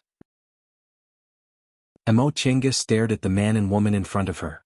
She seemed a bit confused, but she still obediently called out, "Father, mother, what's wrong with me?" The young married woman held her hand and said with a smile, "It's nothing. You can't be so naughty in the future. You actually climb trees to catch birds. It's fine for boys to do this kind of thing, but how can you be naughty like Tianjun?" "Mother, don't be angry. I won't do it in the future." The young married woman rebuked her by poking her forehead. "All right, mother will cook a bowl of noodles for you. Let your father teach you a lesson." Her mother went out with a smile. Her father walked over, picked her up, and put her forehead against his. "And your fever is gone. You should be fine now." She looked down at herself. Her thin body and small arms made her much shorter than her father when she stood on the bed.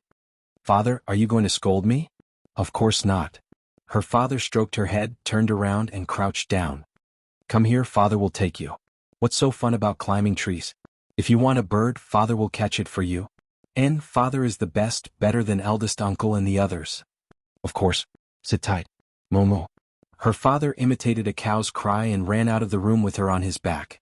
Before she left the courtyard, she heard her mother shouting, "You two don't run around." Her father turned around, mooed twice, and ran out of the courtyard with her on his back. Emo Chinga clapped her hands and laughed loudly. "Father, quick, quick." She ran to the river in the east of the village and her father put her down. "Chinga, stand here." "En?" She nodded vigorously. Her father climbed up the oldest tree in the village and found the bird on the tree. "Chinga." Emo Chinga looked up and saw her father holding the bird and raising his hand to her. She was so excited that her little face turned red. She shouted, "Father, I want it. I want it." Her father gently got down from the tree and put the bird in her hands. "Be careful, don't strangle the bird to death. You have to raise it well in the future. Since we caught it, the big bird doesn't want it anymore." She opened her eyes in confusion. "What?" "Because the bird has a human smell on it, so the big bird can't recognize it." She was stunned and shouted, "Father, take it back. I don't want the bird anymore. That won't do." Her father gently stroked her head. His expression was obviously filled with love, but it made her feel scared. "You already caught it. The big bird doesn't want it anymore. Chirp, chirp." She heard the birds chirping and looked up. She saw two big birds angrily chirping at her as if they knew she snatched the child away. "No, no." She shouted loudly and spread out her hands holding the bird. "I'll give the bird back to you." The big birds were still chirping angrily, but they didn't fly down. They just flapped their wings and flew away. She held the bird, trembling all over. When she turned around, her father was also gone. The huge Mo's village was empty. There wasn't a single person, and it seemed like even the wind had stopped blowing. She looked down at the bird. They were all abandoned. The bird couldn't even chirp. It opened its tender beak, stood up shakily on her palm, and tilted its head to look at her. Its gaze was weak, pitiful, angry, and fierce. Suddenly, the bird that couldn't even spread its wings flew up and fiercely pecked at her eyes. Chapter 123. Xiaotian. Emo Chinga woke up from her dream with a start and saw second uncle sitting next to her, looking at her with concern. "What's wrong?" She wiped the sweat from her forehead and shook her head. "I had a dream." Second uncle handed her a handkerchief. "Nightmare?" Emo Chinga was silent. She couldn't seem to remember what kind of dream she had. She just felt it was very scary. "All right, if you have nothing to do, go to the front and look after the shop." You can also stroll around other shops. Don't be bored. Second uncle went out. You seem to be in good health. Emo Chenga didn't know why she had such a thought. She shook her head in confusion and got up to wash up. This was a small market square in eastern Kunwu. She and second uncle opened a small shop here. They didn't make much money, but it was barely enough for uncle and nephew to cultivate. She cultivated diligently and was already in the 6th layer of the aura refining realm. She believed she would soon advance to the next realm. At that time, she would enter a cultivation group and diligently cultivate to advance. Because second uncle, a foundation-building cultivator, had a fairly complete set of goods in this small shop, she only hired 2 low-level cultivators as assistants. She walked into the shop and saw the 2 assistants greeting customers diligently. Business seemed to be very good, so she went out. The street was very lively. She didn't know where so many people came from, but she felt a bit of a headache. She didn't know why, but she felt like she forgot something very important. He walked around the marketplace aimlessly, and before he knew it, he had returned to his own store. Before she entered, she heard noises. Fellow Taoists, please wait. Our boss hasn't returned yet. This has nothing to do with us. Nothing to do with you? A fierce voice said, You're from this shop, so you have something to do with it. Tell me, did your shop sell this illegal goods? Oh. Fellow Taoist, this thing doesn't have our shop's logo, so it shouldn't be. I said it's illegal, so how could it have a logo? You don't need to quibble. Take these things. Then the things on the counter fell over. Emo Chenga rushed into the shop and saw the cultivators in charge of the market square rummaging around and snatching goods. She couldn't help but shout, Stop! The head steward's cultivation was not weak. He turned his head and coldly snorted, Brat, it's none of my business. Move aside. She was furious. This is my family's shop. How could it have nothing to do with me? What is the meaning of this? We pay the management fee in full every month. You are selling illegal goods and disrupting the order of the market. According to the rules, all the goods in the store will be confiscated. Emo Chenga was stunned, but she soon sneered and said, You casually took out something and said it was sold in our shop? Where's the proof? The head steward sneered, If I say so, then so be it. Take everything away. How dare you? Burning with anger, she raised her hand and summoned her greenwood sword. However, this was a group of cultivators whose cultivation levels were no lower than hers. Soon, she was knocked to the ground and could only watch helplessly as the shop was emptied. Quick, be careful. The shop was empty. She was lying on the ground when she heard the voice again. Then 2 people carried second uncle in. Second uncle's body was covered in blood, and he was on the verge of death.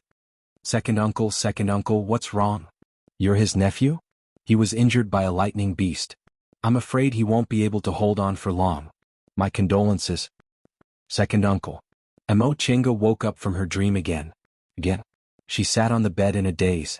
Why was it again? You're awake? She turned her head and saw the back of a person who seemed to be drawing talismans on the table.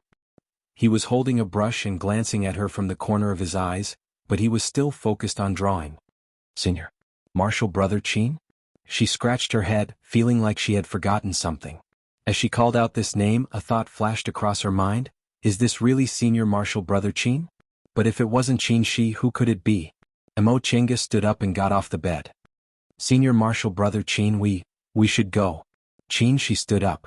In an instant, he took her high into the sky. Junior martial brother Yi, your second uncle has entrusted you to me. She couldn't say anything. She just felt that everything in front of her was wrong. When they arrived at Mount Taikong, Chin Shi landed with her. He turned around and said with a gentle smile, Don't be afraid. With me here I'll protect you. You should cultivate well. When you form your gold core one day, I'll tell Grandmaster and ask him to help us be together. Help us be together? Yes, your second uncle has agreed to allow you to perform dual cultivation with me. When you form your gold core, he'll fulfill his promise. Impossible? She was tongue-tied. No, this is really wrong. Chin Shi was still affectionate. Are you not willing? Emo Chenga turned her head and said in a low voice, This is absolutely impossible, Marshal. Uncle Chin, she didn't have the courage to look up, but she could feel spiritual aura fluctuations. In an instant she dodged an attack. When she turned around she saw Wei Jiaxi's distorted face, her eyes filled with anger. Senior Marshal Sister Wei. She shouted, What are you doing? Wei Jiaxi didn't seem to hear her. She sneered and clasped her hands, shooting a water arrow. Mo Chenga dodged in a sorry state. She turned to look at Qin Shi, hoping he could stop her. However, she saw Qin Shi smiling as if this matter didn't concern him. He was watching the two of them fight, but his smile didn't have the slightest warmth, it only made people feel terrified. Senior Marshal Sister Wei. Mo Chenga hastily wanted to take out her magic tool, but she realized her Qingquan bag wasn't with her. She turned to look at Wei Jiasi. She also didn't have a magic tool in her hand, but she was still fiercely attacking her. Senior Marshal Sister Wei, are you crazy? Wei Jiasi stopped, but her gaze became even more terrifying. I knew I couldn't let you live. You want to snatch Marshal Uncle away? No, I absolutely won't let you. Mo Chenga suddenly felt a chill in her chest. She trembled, and a clear feeling emerged in her mind. No, this is really wrong. Qin Shi wouldn't say this kind of thing to her. He wouldn't tease his school's disciples with evil intentions. Senior Marshal Sister Wei also wouldn't take her life for personal gain. This is all fake. Mo Chenga felt a sharp pain in her head. She didn't have enough time to parry Wei Jiasi's spell. She only felt pain in her arm, and the scene in front of her eyes was like ripples on water. They were in the vicinity of Danding School's Yu Clan, not Mount Taikong. Once she woke up from her hallucination, Mo Chenga immediately turned over to dodge Wei Jiasi's attack. She used the white silk handkerchief to completely block Wei Jiasi's attack. She then took out a beast-binding rope from her Qingquan bag and easily tied up Wei Jiasi, who had lost her mind and only knew how to use spells. Mo Chenga heaved a sigh of relief after she put away the white silk handkerchief. She looked around and found that the thin piece of jade had fallen on the ground. It had already broken into pieces. What was this thing? It could actually make her and Wei Jiasi, two middle-stage foundation-building cultivators, hallucinate at the same time. Furthermore, every time she experienced it, it was ruthlessly torn apart when she thought it was beautiful. Was it also the same for Wei Jiasi? So in the end, when they were in the same hallucination, Wei Jiasi's spirit couldn't hold on anymore, so she attacked me? Mo Chenga suddenly felt a wave of lingering fear. If it wasn't for the fact that she could no longer suffer from cultivation deviation and that she had the spirit-concealing pendant that Zhong Muling had refined once again, perhaps she would have also. Let me go. Wei Jiasi's expression was terrifying. Her gaze was filled with hatred. Mo Chenga didn't know what she saw in Mo Chenga's hallucination. Mo Chenga stepped forward, took out a medicinal pill from her Qingquan bag and threw it into Wei Jiasi's mouth. Let me go. Wei Jiasi closed her eyes and passed out. Mo Chenga pondered for a moment, then carefully put away some of the broken pieces of jade. She then helped Wei Jiasi up and flew towards Yu Clan. On the way, she saw Luo Fengxue and a foundation-building cultivator from Yu Clan in the distance. The four of them then returned to Yu Clan together. After settling Wei Jiasi down, Han Qingyu left the room. The moment the two people in the courtyard saw her, they both stared at her. Han Qingyu smiled and said, "It's nothing. Second junior marshal sister is just tired. Let her rest. Once she wakes up, she'll be fine." Mo Chenga finally felt relieved. She asked, "Senior marshal sister Han, what's going on? Why did senior marshal sister Wei and I hallucinate when we saw that thing?" Han Qingyu shook her head. "I also don't know what that thing is. However, the number of spiritual objects in this world is beyond our imagination. That thing was also hidden by a demonic beast, so maybe it's from the southern forest. We don't know much about it." What Han Qingyu said wasn't unreasonable. Countless demonic beasts lived in the southern forest. There were some things that human cultivators were familiar with, but there were also some things that only the demonic beasts living there knew about. But this thing is miraculous. It's definitely not an ordinary thing. Unfortunately, it's broken. If it were still here, it would be great. Maybe it could be made into some kind of magic weapon. Upon hearing Luo Fengshue's words, Han Qingyu knocked her head and said with a smile, "This thing shattered as soon as it was used, so it can only be used once. So what if it's made into a magic weapon? You can stop dreaming." Luo Fengxue was startled. She then nodded and said, "You're right." "Enough."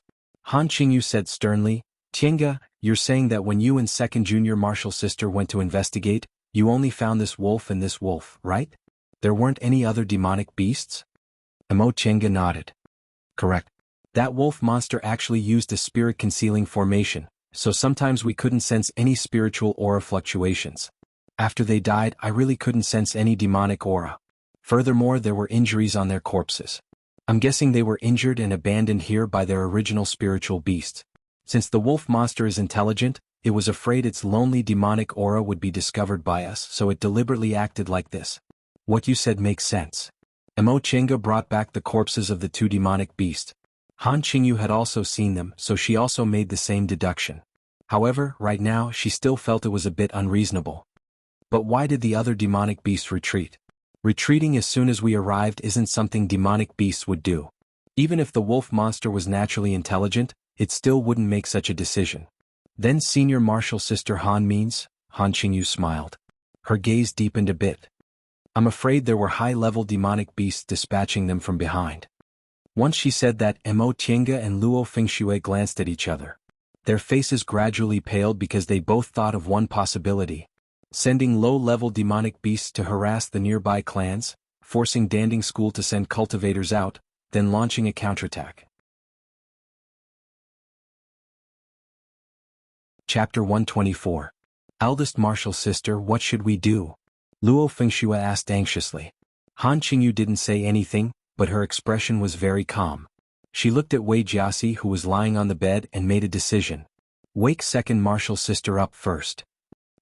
Luo Fengxue nodded repeatedly. Upon guessing the demonic beast's movements, Mo Chenga became anxious. Han Qingyu's decision suited her temperament. Chenga, come and help. Han Qingyu and Luo Fengxue helped Wei Jiaxi up from the bed. Han Qingyu raised her head and said, Chenga, your cultivation level is also in the middle stage of the foundation building realm now. In a moment, let's pour our spiritual power into second junior martial sister's Dantian and Sea of Knowledge to wake her primordial spirit. I understand. Mo Chenga nodded. She and Han Qingyu sat behind Wei Jiaxi and listened to her orders. I'll count to 3. Pour your spiritual energy into her Lingtai acupoint. In the beginning, the spiritual energy in her body will automatically resist. You have to hold on. I'll lend you a hand if I can free up my hands. All right. Now 1, 2, 3. Right after she finished speaking, Mo Chenga immediately raised her hand, condensed her aura into her palm, and placed it on the Lingtai acupoint on Wei Jiaxi's back. However, Han Qingyu directly pressed on her Baihui acupoint. Fengxue, look after your second senior sister. If she can't hold on any longer, feed her a vitality pill. Yes, eldest senior sister. Mo Chenga's spiritual aura had a pure Yin attribute. It was ice-cold and light. After entering Wei Jiaxi's body through Lingtai acupoint, Mo Chenga immediately sensed that her spiritual aura was rebounded by Wei Jiaxi's meridians. This force was much stronger than hers.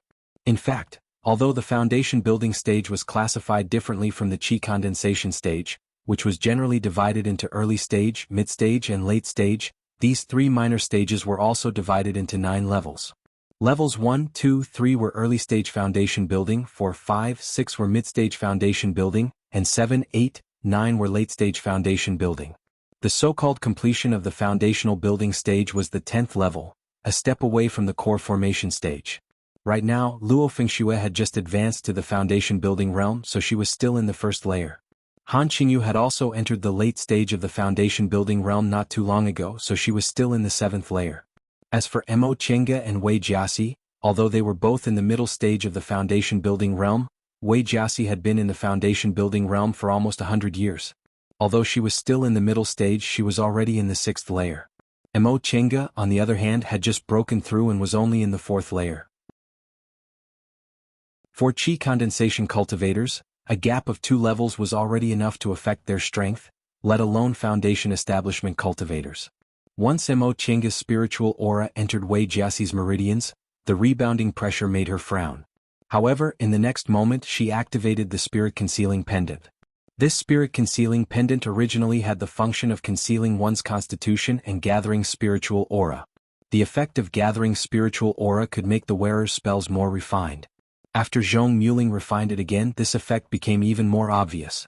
A wisp of pure spiritual aura flowed out of the spirit-concealing pendant.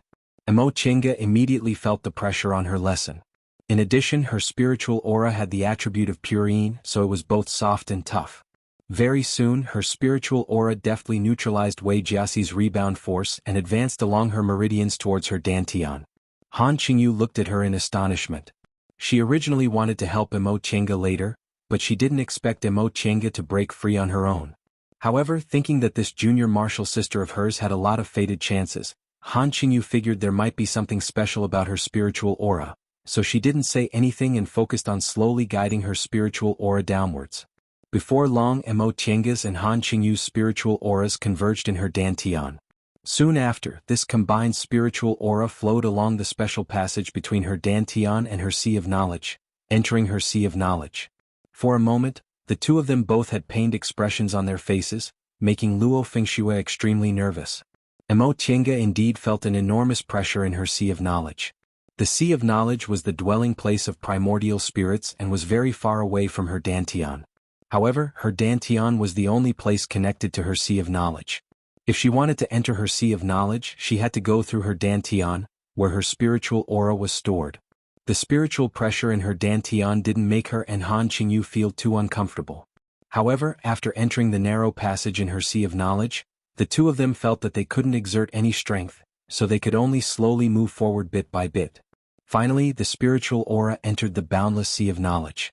The two of them heaved sighs of relief as they found Wei Jiaxi's sleeping primordial spirit. You must be careful. Ordinary cultivators' primordial spirits are very fragile. Even this kind of weak spiritual aura can still cause pain to the divine sense. Let's wrap up her primordial spirit first, then I'll slowly apply pressure on it. Yes, Senior Martial Sister Han. Mo Tienga steadily controlled her spiritual aura, listening to Han Qingyu's instructions. With the help of the spirit-concealing pendant, Mo Tienga's ability to control spiritual aura was also very subtle. She gently spread her spiritual aura and spread it over Wei Jiaxi's primordial spirit, then stopped moving. Han Qingyu, on the other hand, was much more cautious. After a series of complicated manipulations, Wei Jiaxi's eyelashes fluttered and a pained expression appeared on her face. Fengshue's spirit-nourishing pills.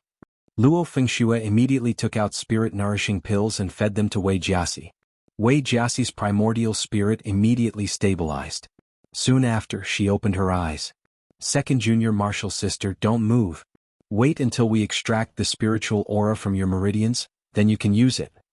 Upon hearing Han Qingyu's shout, Wei Jiaxi was startled for a moment, but she immediately did as she was told. Mo Tienga and Han Qingyu spent a lot of effort to extract the spiritual aura from Wei Jiaxi's meridians.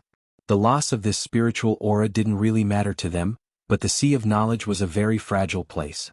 If they were careless and left spiritual aura inside, Wei Jiaxi would definitely be in trouble. Phew. This was the first time Mo Tienga used spiritual aura to do such a meticulous thing, so she felt extremely tired. Luo Fengxue hastily helped her down and fed her some medicinal pills. She then went back to Wei Jiaxi and asked, Second Senior Martial Sister, are you all right? Wei Jiaxi opened her eyes. She seemed to be a bit confused. What happened? Han Qingyu said gently. Second Junior Martial Sister, you and Qingga ran into an accident. You were bewitched by an illusory formation, but you're all right now. Don't think too much about it. Take a rest first. I'll tell you about it later. Wei Jiaxi didn't say anything. She lowered her head and seemed to be in a daze, seemingly trying to recall something. Second Senior Martial Sister? Luo Fengxue was a bit worried. After a long time, Wei Jiaxi finally regained her composure. She shook her head and said, I'm all right. Rest assured.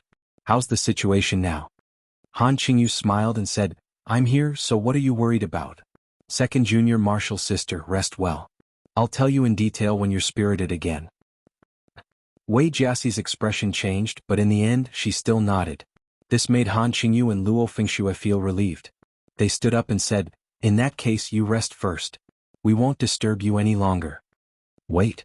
Wei Jiaxi raised her head. Her gaze swept over Mo Tienga's body. Tienga, I want to talk to you. Mo Tienga was stunned. She looked at Han Qingyu and Luo Fengxue. Luo Fengshue's brows were tightly knitted. Han Qingyu, on the other hand, was silent for a moment. She then gave Mo Tienga a meaningful glance and said with a smile, Tienga, since you don't have anything else to do, you can keep your Senior Martial Sister Wei company for now. Mo Tienga nodded and said, I understand, Senior Martial Sister Han. After Han Qingyu and Luo Fengxue left, Mo Tienga walked towards Wei Jiaxi. She tidied up the bed, then helped Wei Jiaxi sit up. Senior Martial Sister Wei, do you have anything to tell me? Wei Jiaxi remained silent, but her gaze never left Mo Tienga. Her gaze seemed to be scrutinizing and considering Mo Tienga. Mo Tienga stopped and sat quietly on the edge of the bed. Han Qingyu wanted Mo Tienga to be a bit more patient. After all, Wei Jiasi had always been like this. Moreover, she was currently injured. Mo Qingge didn't care about this, so she agreed with Han Qingyu. Now that Wei Jiasi was looking at her like this, she didn't feel displeased at all. Mo Qingge had a rough childhood and was accustomed to the fickleness of the world. How could she take these things seriously? After a long time, Wei Jiasi finally spoke. Qingge, do you know why I asked you to stay? Her tone was actually very calm. Mo Qingge calmed down. The corners of her lips curled up into a faint smile. I don't know. Wei Jiasi closed her eyes. No one knew what she was thinking. After a long time, she opened her eyes again and continued to speak calmly. I remember that I did something bad to you in the illusion, so I think I have the responsibility to explain it to you. Senior Martial Sister doesn't have to do this. Mo Qingge didn't want to hear those words. Senior Martial Sister doesn't owe me anything and you've never wronged me. You were just influenced by the illusion. What's there to explain? No. Wei Jiasi stared at her resolutely. Her gaze was stubborn. Although my character isn't good and I'm unsociable and arrogant, I've never bullied or humiliated others. If I don't explain it clearly, I'll feel bad. Mo Qingge was silent for a while. She felt powerless in her heart. What happened between her and Wei Jiasi was actually Wei Jiasi's own feelings. In fact, it had nothing to do with Mo Qingge, but now, Mo Qingge sighed. Alright, I'll listen to whatever Senior Martial Sister Wei wants to say. After obtaining Mo Qingge's agreement, Wei Jiasi's gaze softened and she showed a rare smile. She was actually a beautiful woman. Her eyebrows were elegant, and her face was like spring. If she smiled often, she would definitely be very amiable and cute. After thinking for a while, Wei Jiasi said softly, Qingge, you should know that I don't like you. I don't know whether you know the reason or not. In our Clear Spring Peak, Grandmaster was a genius. Aside from the deceased martial uncle Qingyuan, he had a total of 6 advanced inner disciples. Our master ranked first, was the oldest, and also had the most disciples. More than 100 years ago, Master was still very young, and he only had 6 or 7 disciples. Among them, the only female disciples were me and eldest Martial Sister. Although the inner disciples of us core formation cultivators all had double spiritual roots, there were good and bad ones. Among them, I had the best aptitude, so my cultivation progressed very quickly. Often, even my senior martial brothers couldn't catch up to me. It could be said that I was the #1 disciple among the 3rd generation of Grandmaster's disciples. Just like that, over time I gradually developed a sense of pride. Martial Uncle Shoujing came before I entered the sect. In fact, his age was similar to us 3rd generation disciples. Because my aptitude was excellent, I was accepted into the sect when I was a child. When I entered the sect, he seemed to have just built his foundation. At that time, I only knew that Grandmaster had an advanced inner disciple who was related to him by blood. His aptitude was quite high and his temperament was even better. However, I didn't take Martial Uncle seriously because I thought I would definitely surpass him, just like how I surpassed my senior martial brothers one by one. But I never expected that not only would I never be able to achieve this goal, but I would also be left further and further behind. Martial Uncle built his foundation when he was 20 years old. At that time, Martial Uncle Lingxi of Sweet Dew Peak had already built his foundation when he was 17 years old, so he didn't attract any attention. I also thought that for elite disciples with high aptitudes like us, building our foundation was a relatively easy threshold to cross. Building it at around 20 years old only meant that we were quite lucky. But I never expected that on the first day I saw Martial Uncle. Mo Qingge was silent as she listened to Wei Jiasi's sometimes sweet and sometimes painful recollection. She felt empty in her heart. She couldn't even hear Wei Jiasi's voice clearly. What was the point of telling her all this? Should she rejoice or sigh for it? Qingge, I'm very sorry. I thought I controlled my emotions very well, but in the illusory formation, I exposed myself and even had thoughts of hurting people. Fengshui was right. I walked further and further down this path and I couldn't control myself anymore. Because Martial Uncle was good to you, although I tried my best to suppress it, my heart still felt unfair. In fact, after I fainted, I was still conscious. I thought about it for a very, very long time. I know that if I want to achieve anything on the path of cultivation, I must give it up. But I tried again and again, and when I wanted to give it up, I felt like I was even going to give up my own heart. So I thought it through. I don't care anymore. If I can't get it, then I won't ask for it. If I can't give it up, then I won't give it up. Right now, I'm about 100 years old, just a hair's breadth away from the late stage of the foundation establishment realm. If I don't form my core, I'll probably have about 200 years left in my lifespan. In 200 years, Uncle Master might not be able to form his nascent soul. With Martial Uncle's temperament, if he doesn't succeed in his cultivation, he definitely won't be trapped by his emotions. By the time he decides to dual cultivate, I'm afraid I'll already be long gone. At this point, Wei Jiaxi smiled at Emo Tiange.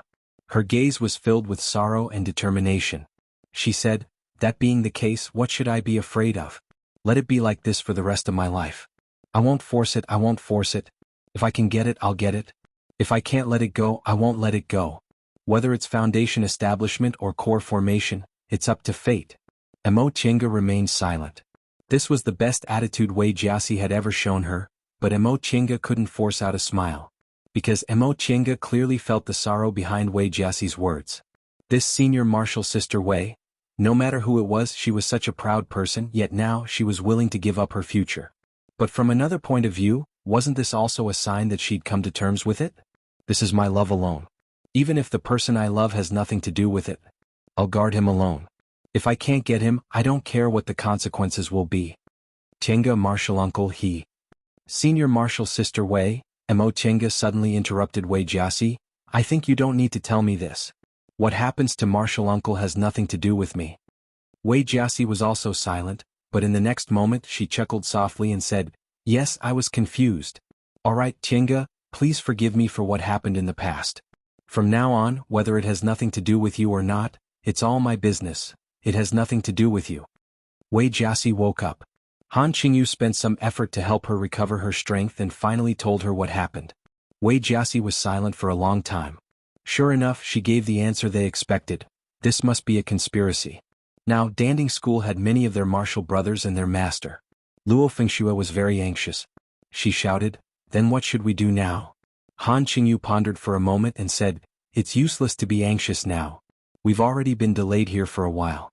If they wanted to set up something, they've probably already done it. As for summoning talismans, I've tried, but I don't know whether Master has received it or not. This place was quite far from Danding School. Ordinary summoning talismans couldn't be used unless they used 1,000-mile sound-transmitting talismans or 10,000-mile sound-transmitting talismans. The talisman Han Qingyu used to report this matter to Master Daoist Xianyin was none other than the 1,000-mile sound-transmitting talisman. However, it was highly likely that it was blocked by a great defensive formation. Is there any news from Yu Clan? Wei Jiaxi asked. No. Han Qingyu shook her head. I mentioned it to them, but they don't know what's going on. Clan Master Yu also tried to send a message to the school, but I don't know if he can do it or not. The four of them once again sank into silence. Right now, it was definitely too late for them to return to Danding School. They couldn't even guarantee their safety. Once a war broke out, it would already be great if they could rely on Yu Clan's terrain and formations to stay alive. If they left without permission and the demonic beasts ran rampant outside, perhaps. Senior martial sisters, I'm afraid we don't have any other choice but to wait. After thinking for a long time, Emo Tiange said slowly, we're only 4 foundation building cultivators. There's a nascent soul cultivator in Danding School. Even if we fall into their trap, I'm afraid it won't be easy to attack. Martial Uncle Xianyin and the other martial brothers are guests in Danding School, so it shouldn't be too dangerous. On the other hand, it's hard to say for us. Yu Clan only has several foundation building cultivators, and their cultivation levels aren't as high as ours. Relying on them definitely won't work. Han Qingyu pondered for a long time before she finally nodded. Tinga's right. If those demonic beasts can't defeat Danding School in a fierce battle and change their target, we'll be in danger. Then what should we do? Luo Fengxue asked. Wei Jiaxi said faintly, I think we should wait. Emo Tiange nodded in agreement. Upon seeing their reactions, Han Qingyu said, I also agree with waiting. We still can't see the current situation clearly, so it'd be better to stay put and deal with the ever-changing situation. Since the 3 of them said so, Luo Fengxue was also speechless. Alright, I also can't think of any ideas. The 4 of them agreed that Han Qingyu would be the one to negotiate with Yu Clan. When Yu Clan's patriarch learned of their conjectures, he became very nervous. Emo Tiange took some time to enter the virtual sky world, but she sat silently in the small room for a long time. In fact, if she stayed in the virtual sky world and didn't go out, she would naturally be very safe. However, excluding Yu Clan, which had nothing to do with her, what would happen to Luo Fengxue and the other 2? Logically speaking, Xianqing School gave her a place to live and provided her with the things she needed to cultivate. She owed them a favor, not a grudge. In terms of affection, the three of them were her martial sisters. Wei Jiaxi aside, Han Qingyu and Luo Fengxue had always taken good care of her. Considering both sides, how could she disregard their safety? Of course, she could also bring them into the virtual sky world. However, she immediately rejected this idea. The virtual sky world definitely couldn't appear in front of others. Otherwise, her life would definitely be in danger. After thinking for a while, Mo Tiange made up her mind. She was no longer a little aura-refining cultivator who had no ability to protect herself anymore. She was now in the foundation-building realm. She had a certain amount of ability and she also had several magic treasures. Demonic beasts weren't good at using external objects, so she had a lot of confidence in escaping. With this thought in mind, she opened her Qingkuan bag and began to prepare. The magic weapons she had were the purple wooden cauldron, the white silk handkerchief, the enchanting lantern, the spirit-concealing pendant, and the virtual sky world. Among them, the purple wooden cauldron and the virtual sky world were useless in fights of magical powers, and the spirit-concealing pendant was the auxiliary type. Only the white silk handkerchief and the enchanting lantern could be used for direct attacks. Other magic tools included the shuttle of flying Apsara, the heaven and earth cloud silk armor, the land-fleeing ruler, and the flying needle she bought not long ago. The heaven and earth cloud silk armor could be worn directly on her body, the land-fleeing ruler was used for escaping, the shuttle of flying Apsara was used for attacking, and the flying needle was used for sneak attacks. In addition, there were talismans and other things given to her by martial uncle Xianin. If she really thought about it, she had a lot of magic treasures in her hands. Her odds of winning against cultivators in the same realm as her were relatively high, let alone against demonic beasts. Besides, she only needed a little bit of time to return to the virtual sky world. Using it together with the land-fleeing ruler couldn't be any better. She believed that even if her opponent was a core formation cultivator, as long as she was fast enough, she still had a chance to escape. Thinking up to this point, Mo Tiange revealed a faint smile. The virtual sky world and the fated chances of deification cultivators weren't something everyone could come across. Her current strength was also top-notch among middle-stage foundation-building cultivators. Even against late-stage foundation-building cultivators, her odds of winning weren't low. If she couldn't win, she could always run. What was there to be afraid of? Chapter 125. The group of 5 stood at the top of the mountain, looking at the flaming peak in the distance. That was the main vein of Mount Skyfire, where the Pill Cauldron Gate was located. The fire was still burning fiercely, but its color had dimmed a lot. With their foundation-building divine sense, they couldn't see what was happening there, but they could see the demonic beasts flitting across the sky from time to time not far away. In the past 2 days, Han Qingyu and Patriarch Yu hadn't received any response from the sound-transmitting talismans they had sent. They had long since been mentally prepared for this. The demonic beast's attack on the Pill Cauldron School had already begun. The people standing here, Mo Tiange, Han Qingyu, Luo Fengxue, Patriarch Yu and his wife, were all silent. This matter had already exceeded their capabilities. Aside from waiting, there was nothing they could do. In fact, they could understand why the demonic beasts were so obsessed with Pill Cauldron School. The Danding School was the #1 alchemist sect on Kunwu Mountain, and medicinal pills were exactly what demonic beasts lacked the most. Every time they came out of the southern forest, they would attack the sects on Kunwu Mountain in order to seize medicinal pills. As soon as they had the chance, they would naturally focus their attacks on the Danding School. However, Danding School wasn't to be trifled with.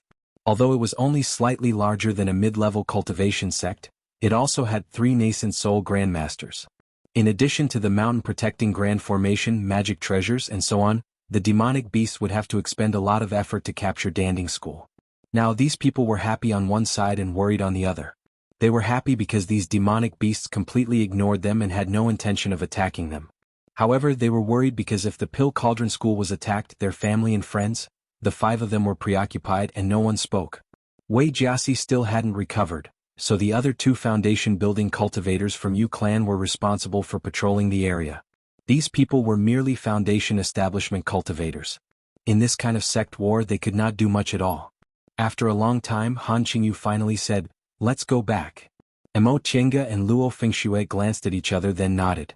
Han Qingyu then turned around and said, "Patriarch Yu, my martial sister and I will take our leave first.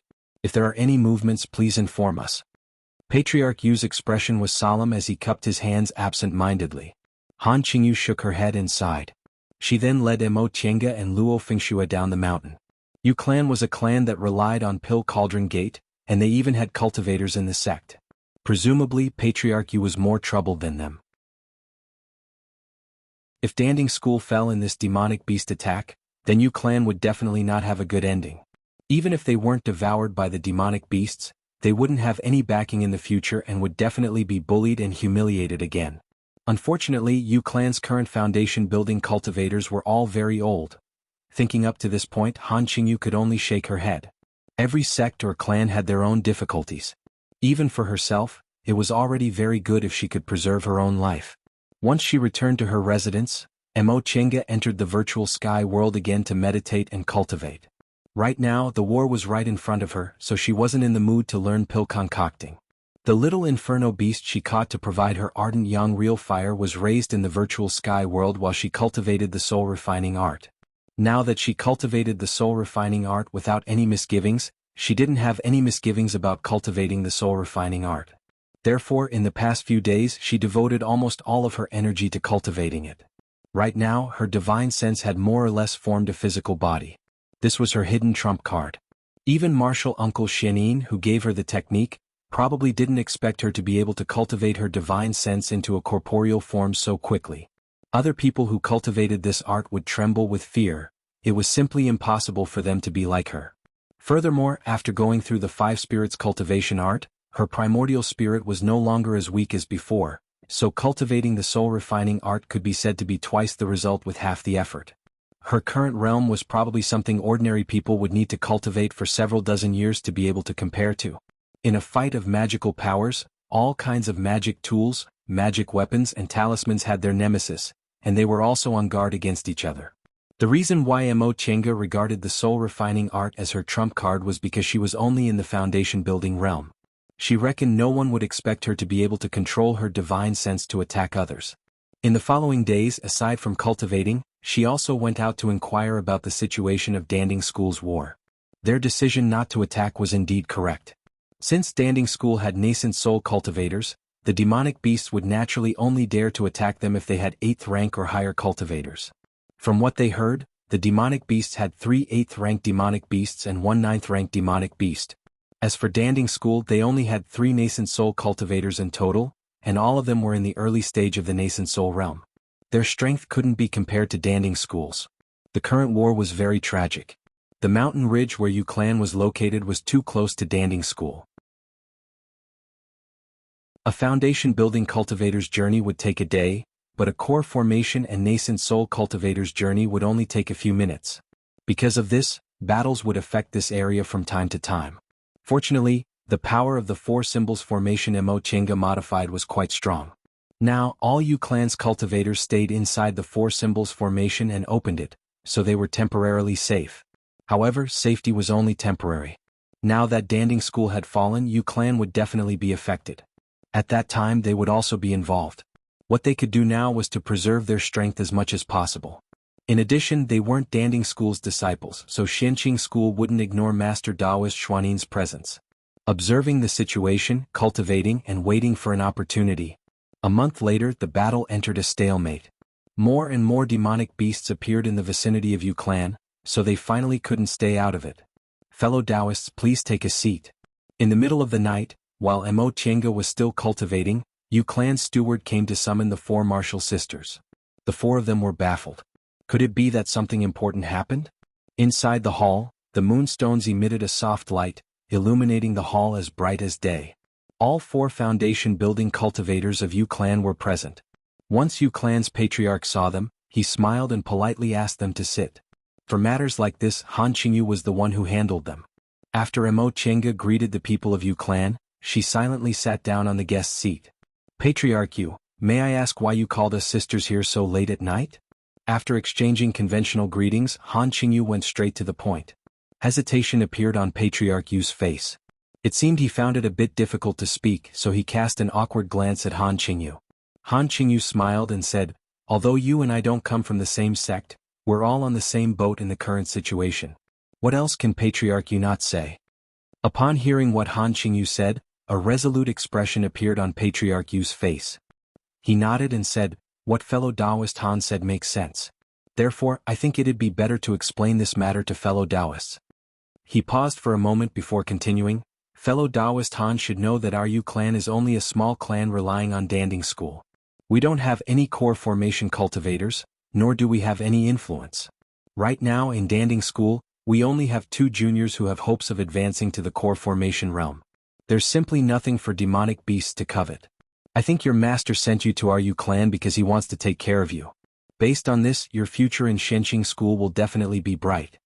When he said that, aside from Han Qingyu, he also cast a glance at Mo Tiange. Although this Patriarch Yu's cultivation level wasn't obvious, he was very experienced. Han Qingyu was already in the late stage of the foundation building realm. As an elite disciple, she would definitely advance to the core formation realm one day.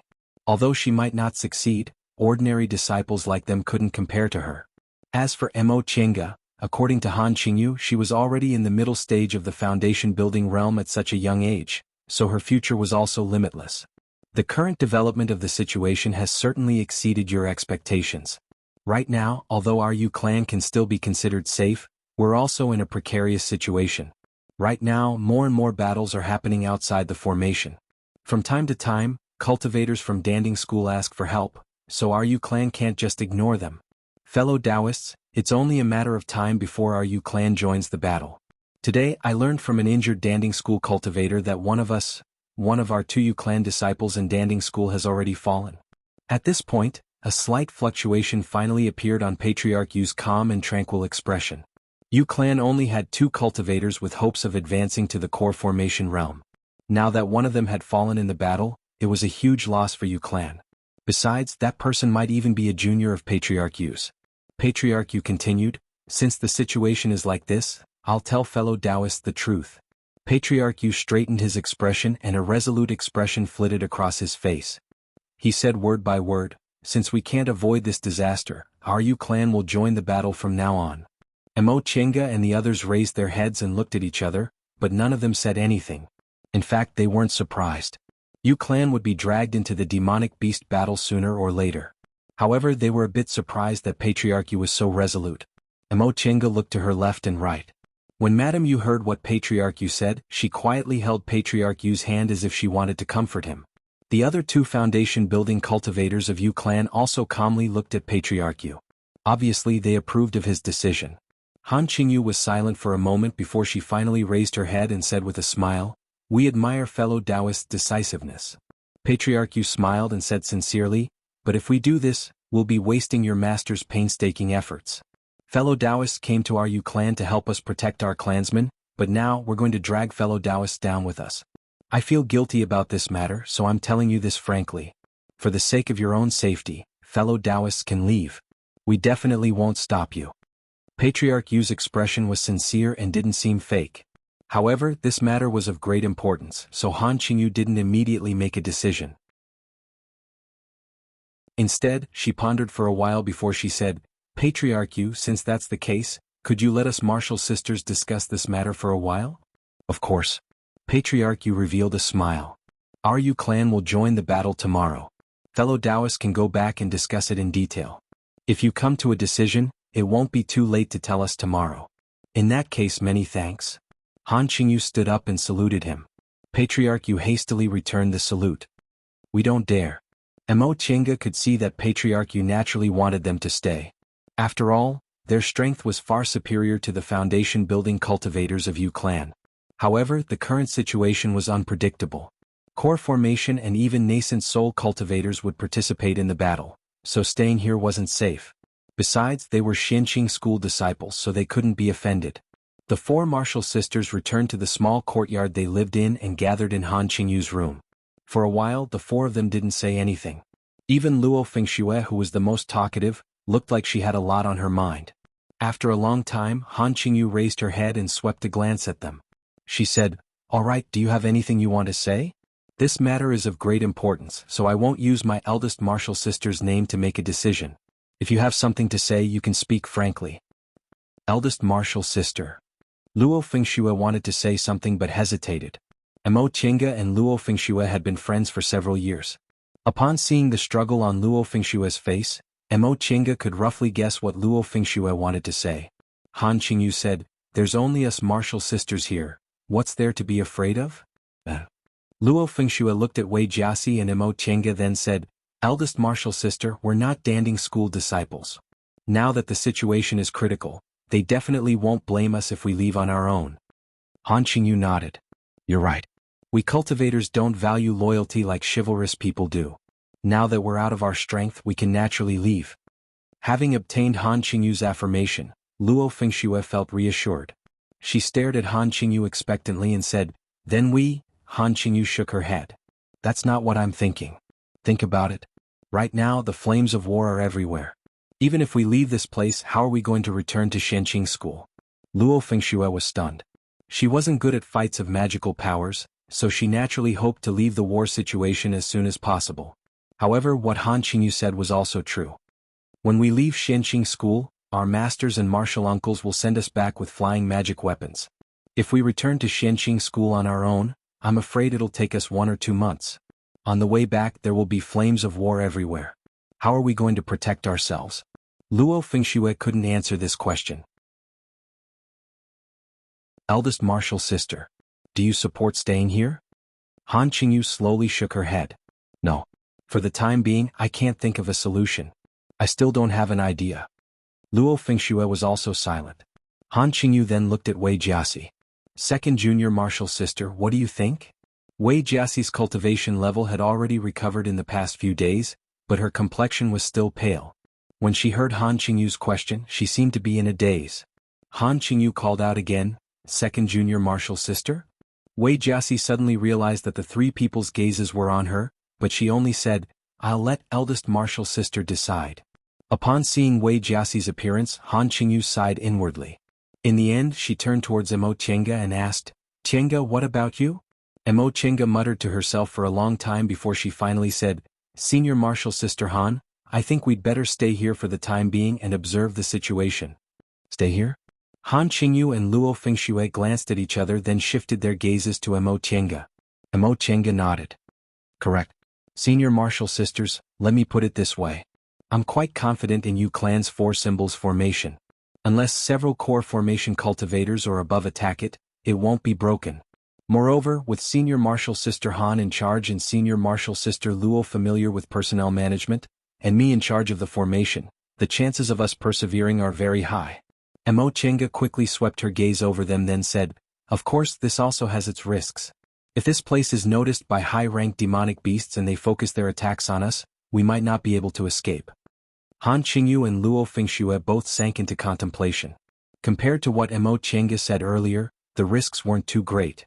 They also didn't have any better ideas. It was just staying here or leaving. However, escaping with their lives in this chaotic war was also not easy. The first to make a decision was Han Qingyu. After thinking for a moment, Han Qingyu revealed a determined expression and said, "Qingge, since you're confident, why don't we stay here?" "Eldest martial sister," Luo Fengshue called out. Han Qingyu turned towards Luo Fengshue and said with a faint smile, "I've been thinking about it. If we want to preserve our lives, we might as well borrow Yu Clan's strength. Of course, their strength isn't that strong, so the 4 of us can exterminate Yu Clan if we want to. However, Yu Clan has been rooted here for a long time, so we can make use of it. Whether we borrow people or borrow land, it'll be much safer than staying outside by ourselves." But Luo Fengshue's mind was in a mess. She hadn't built her foundation long ago and had lived in a famous cultivation group since she was a child, so she wasn't interested in fights of magical powers. Now that they were involved in a chaotic war, she was the most helpless one. "Fengshue, don't be afraid." Han Qingyu comforted her softly. "You've never been in a war, so you're not used to it. Your second martial sister and I both experienced the demonic beast riot 60 years ago. We were also like this in the beginning, but after experiencing a lot, we gradually got used to it. Have some confidence in yourself.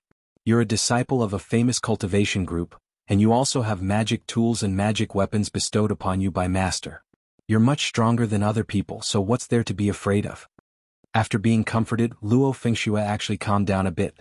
Upon seeing Luo Fengshue's appearance and receiving a meaningful glance from Han Qingyu, Mo Qingge walked over, held Luo Fengshue's hand and said with a smile, "Senior martial sister Luo, you're my senior martial sister. You mustn't lose to me. Luo Fengxue revealed a bitter smile and said calmly, Tienga, I won't hide it from you. In the past I didn't think you were capable, but after this incident, I realized I was a frog at the bottom of a well and underestimated others. A few days ago, it was you who reminded me not to be too anxious, and these past few days, you've been much calmer than me. Senior Martial Sister Luo. Seeing that Luo Fengxue was becoming more and more remorseful as she spoke, Mo Chenga interrupted her. The current situation is like this. You and I should pull ourselves together. What Chenga said is right. Han Qingyu was very perceptive. Upon seeing Mo Chenga's gloomy expression, she knew Mo Chenga might have thought of something unpleasant, so she immediately changed the topic. In addition, there's another reason why I want to stay here. What? Han Qingyu took out a jade slip and said, Before we left, Master told me that if something unexpected happened, I must protect you and support him. This time even Wei Jiaxi, who didn't care about this matter, was stunned. They all knew that Han Qingyu had a steady temperament and handled matters steadily. As the eldest martial sister, she served their master diligently and took good care of her junior martial brothers and sisters, so their master had always trusted her. In comparison, Wei Jiaxi didn't find it unfair because she always thought that their eldest martial sister was good at handling miscellaneous matters, so it was normal for their master to entrust matters unrelated to their cultivation to their eldest martial sister. But now that Han Qingyu took out their master's secret order, Wei Jiaxi felt a bit upset. As it turned out, not only did their master trust their eldest martial sister, but he also entrusted her with an important task. Wei Jiaxi, who had also been their master's advanced inner disciple for a long time, actually didn't know anything about this beforehand. Han Qingyu didn't know or care about Wei Jiaxi's little thoughts. She handed the jade slip to Wei Jiaxi, who then passed it to them one by one. After the three of them finished reading the jade slip, Han Qingyu finally said, Master already anticipated that this trip wouldn't go smoothly, so he gave me this order and told me to do as I see fit. Right now, I think Tienga's words are very reasonable. That being the case, we might as well do as Master said. The three of them didn't say anything. The order Master Daoist Xianyin left behind was very simple. He told them to wait for an opportunity to find a place outside the Danding Gate. If there was any danger, they were to stay there to support the other disciples in order to preserve their strength. From what he said, it was obvious that he already knew this trip wouldn't be simple, so he sent them out to avoid dragging them into the flames of war. First, it was because he wanted to take care of the female disciples. Second, it was because he had confidence in their ability to handle matters. Senior Martial Sister Han, after a long time, Mo Chenga said slowly, Since that's the case, let's do as Martial Uncle Xianyin said. I think Yu Clan's decision is perfect. We might as well borrow Yu Clan's land for the time being and rely on each other. If things go south, we're all foundation-building cultivators, so it'll be easy for us to escape. And what Chenga said is exactly what I thought. Second Junior Martial Sister, Fengxue, what do you two think?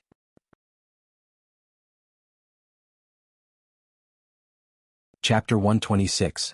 Mo Chenga stood on the tallest tower of Yu Clan's gate, staring at the defensive barrier of the formation above Yu Clan. Two cultivators and a demonic beast were fighting on it. One of the cultivators was overjoyed to see her and shouted, Fellow Daoist, please help us. Mo Chenga frowned slightly, feeling a bit unhappy. That demonic beast was a 5th-rank demonic beast, which was equivalent to an early-stage core formation human cultivator. However, demonic beasts didn't have talismans, magic weapons, and the like, so their fighting abilities were a bit weaker than early-stage core formation cultivators. But in any case, it was a 5th-rank demonic beast. It was difficult for two middle-stage foundation-building cultivators to fight it, yet they actually led it to Yu Clan's territory to ask for help. They really didn't care about the lives of Yu Clan's mortals and early-stage cultivators. Maybe they even wanted to divert the disaster to someone else so they could escape. Although this idea was a bit malicious, Mo Chenga wasn't afraid to speculate about other people's intentions. Even if they didn't mean it, it was subconsciously so. Facing a 5th-rank demonic beast, even if they were disciples of famous cultivation groups, the two of them couldn't fight back and could only dodge its attacks. It was getting harder and harder for them to dodge. The other person shouted, Fellow Daoist, are you going to stand by and watch? His tone was really unpleasant. Mo Chenga glanced around. There were only a few low-level cultivators nearby looking at them in awe. The others had already been settled by Clan Master Yu. She chuckled softly and said faintly, I'm a guest here, not the host. This kind of matter should be decided by the host. You two should wait. You, The person who spoke later turned purple. He could naturally tell Mo Chenga was being perfunctory, but right now their lives were at stake. Because of this carelessness, the other person was hit by the demonic beast's wing.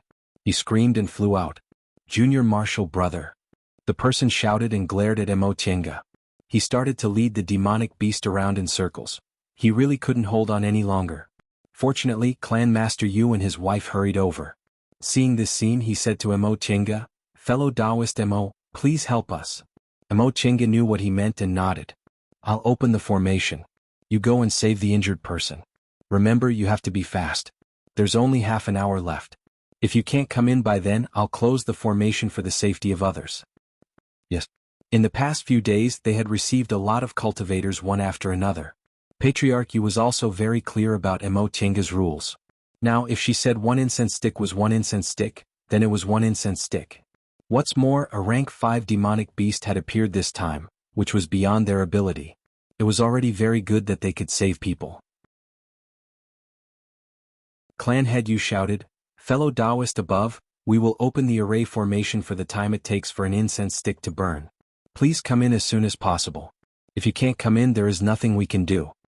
The man was overjoyed and shouted, "Thank you very much. Please open the formation as soon as possible. I can't hold on any longer." Mo Chenga still didn't hurry.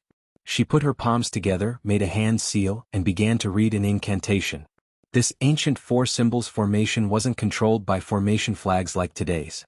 Instead, it had corresponding hand seals and incantations, so it was easier to control it. Along with her incantation, a layer of light flashed on the protective barrier, followed by a buzzing sound. Upon hearing this sound, Mo Chenga chanted the incantation even faster. All of a sudden, a sharp cry rang out and a small hole appeared on the top of the protective barrier. Mo Chenga shouted, "Hurry up." Clan Master Yu responded and immediately flew out with his wife, pouncing on the person on the ground. The cultivator being chased by the demonic beast was overjoyed and rushed over. Mo Chenga was furious. This person was really selfish. He directly rushed in like this. Wasn't he afraid of attracting the demonic beast to harm Yu clan? Her expression became even more solemn as she stared at the demonic beast behind the man. She changed her hand seal, and the formation eyes of the 4 symbols formation suddenly shone, changing into the light of the azure dragon, the white tiger, the vermilion bird, and the black tortoise, which shone on the demonic beast. The light seemed to have substance. When it shone on the demonic beast, it stagnated and emitted smoke. The demon beast let out an angry roar. It flapped its wings and began to fight with the light beast created by the formation. In an instant, the spirit stones in the formation eyes shattered, and even the spiritual aura inside her body disappeared like crazy. Mo Chenga clenched her teeth and secretly released her divine sense. She looked for an opportunity between the 5th-rank demonic beast and the 4 symbols formation and ruthlessly lashed it. The 5th-rank demonic beast immediately roared in pain. The light of the 4 symbols formation pounced on it and bit it. The cultivator took this opportunity to rush into the formation. Clan Master Yu and his wife also moved quickly and entered after the cultivator. Seeing this, Mo Chenga immediately made a hand seal. Together with the incantation, a light flashed on the protective cover and it closed again. The demonic beast struggled several times, but seeing that it was to no avail, it finally left unwillingly. Seeing that the formation closed and the demonic beast left, everyone present heaved sighs of relief. Mo Chenga slowly lowered her hands, clutched her chest and coughed. "Fellow Taoist Mo." "Madam," Yu cried out in alarm. Mo Chenga wiped the blood she coughed up and shook her head. "I'm fine. I used too much spiritual aura just now. Quickly go to each formation eye and add spirit stones." "Madam, you didn't dare to be negligent and personally went to the formation eye." Mo Chenga finally turned to look at Clan Master Yu and the 2 cultivators who just came in. Clan Master Yu was examining the injuries of the cultivator who fainted, while the other cultivator was meditating with his eyes closed. He didn't even spare her a glance. Mo Chenga shook her head. She swallowed a small reversion pill, then no longer paid attention to them. Among the 2 cultivators, the one who fainted was the younger one. He seemed to be in his early 30s. The one who was meditating was the older one. He seemed to be in his 40s. The 2 of them were wearing Danding School's robes and had an arrogant attitude. They were probably elite disciples. Moreover, they were already in the middle stage of the foundation building realm at such a young age. Presumably, they had a bright future ahead of them, which was why they treated people like this. Saving the two of them was within her ability, and it was also Clan Master Yu's request. Mo Chenga didn't expect their gratitude, so she didn't take it to heart. After Clan Master Yu examined the man's injuries, Madame Yu returned, and the two of them worked together to heal the man. Before long, the man faintly woke up and called out, "Uncle, Auntie?" Seeing that he woke up, Clan Master Yu said happily, "Good, good. It's good that you're awake. Don't talk for now. Go back and heal your injuries." Mo Chenga was stunned. So this person was actually the only foundation-building cultivator from Yu Clan in Danding School? No wonder he asked her to help him so naturally. This was his home. However, in any case, she was still a disciple of another cultivation group, so he was being too rude. After sending someone to take that Yu Clan Jr. back, Clan Master Yu turned around and cupped his hands towards Mo Chenga with sincerity. "I can't thank you enough. Fellow Taoist Mo, I'll remember this favor." Mo Chenga said faintly, "Clan Master Yu doesn't need to be polite. I just did what I could." Patriarch Yu didn't take Mo Chenga's words seriously. He took out a bottle of medicinal pills and said, "Fellow Taoist Mo was injured just now. This is called Green Hanging Pill, a secret medicine of my Yu Clan. Its effect is much better than the small reversion pill." Secret healing pills happened to be what Mo Chenga lacked, so she accepted the bottle without hesitation. "Thank you." After a while, the cultivator who was healing on the spot finally opened his eyes and exhaled. He looked up and stood up to greet Clan Master Yu. "Uncle Yu, thank you for saving me." Clan Master Yu smiled and helped him up. "I didn't see you clearly just now. Turns out it's Junior Marshal Brother Zhou. Junior Marshal Brother Zhou is too polite." "What do you mean by, uncle?" "Our cultivation levels are the same, so I'm already very happy that you called me Senior Marshal Brother." This Junior Marshal Brother Zhou didn't say anything else. Mo Chenga could see that he didn't really care about Clan Master Yu, who had no hope of making a realm breakthrough. He was probably only being polite because of that Junior Marshal Brother Yu. A trace of contempt flashed in his eyes as he asked Clan Master Yu, "May I know where Junior Marshal Brother Yu is? How are you now?" Clan Master Yu said, "I'm fine. I'm resting in the back. If Junior Marshal Brother Zhou wants to see me, I'll have someone lead the way." Soon after, he called a low-level cultivator over and gave him some instructions. Junior Marshal Brother Zhou cupped his hands, gave Mo Chenga a similarly contemptuous glance, then followed the low-level cultivator. After that person left, Clan Master Yu sighed, then turned to Mo Chenga and said, "Fellow Taoist Mo, please don't mind him. This Junior Marshal Brother Zhou's temperament has always been like this. He doesn't have any bad intentions." Mo Chenga smiled. She'd seen this kind of person many times, but none of them were as obvious as this Junior Marshal Brother Zhou. Even Wei Jiasi only looked arrogant on the surface. She definitely wouldn't look at people like this, nor would she order people around. This Junior Marshal Brother Zhou was the only one who was really annoying. Looking at Mo Chenga's expression, Clan Master Yu roughly guessed what she was thinking. He felt a bit embarrassed, but he didn't say anything. This Junior Marshal Brother Zhou wasn't a member of Yu Clan. Out of respect for his nephew, it was enough for him to comfort her. The two of them stood silently on top of Yu Clan's gate tower, gazing into the distance. From time to time, they would see flight lights passing by, as well as the lights of fights of magical powers. In the past 2 days, they'd heard about the current situation from the cultivators who came in from the outside. The current situation wasn't good.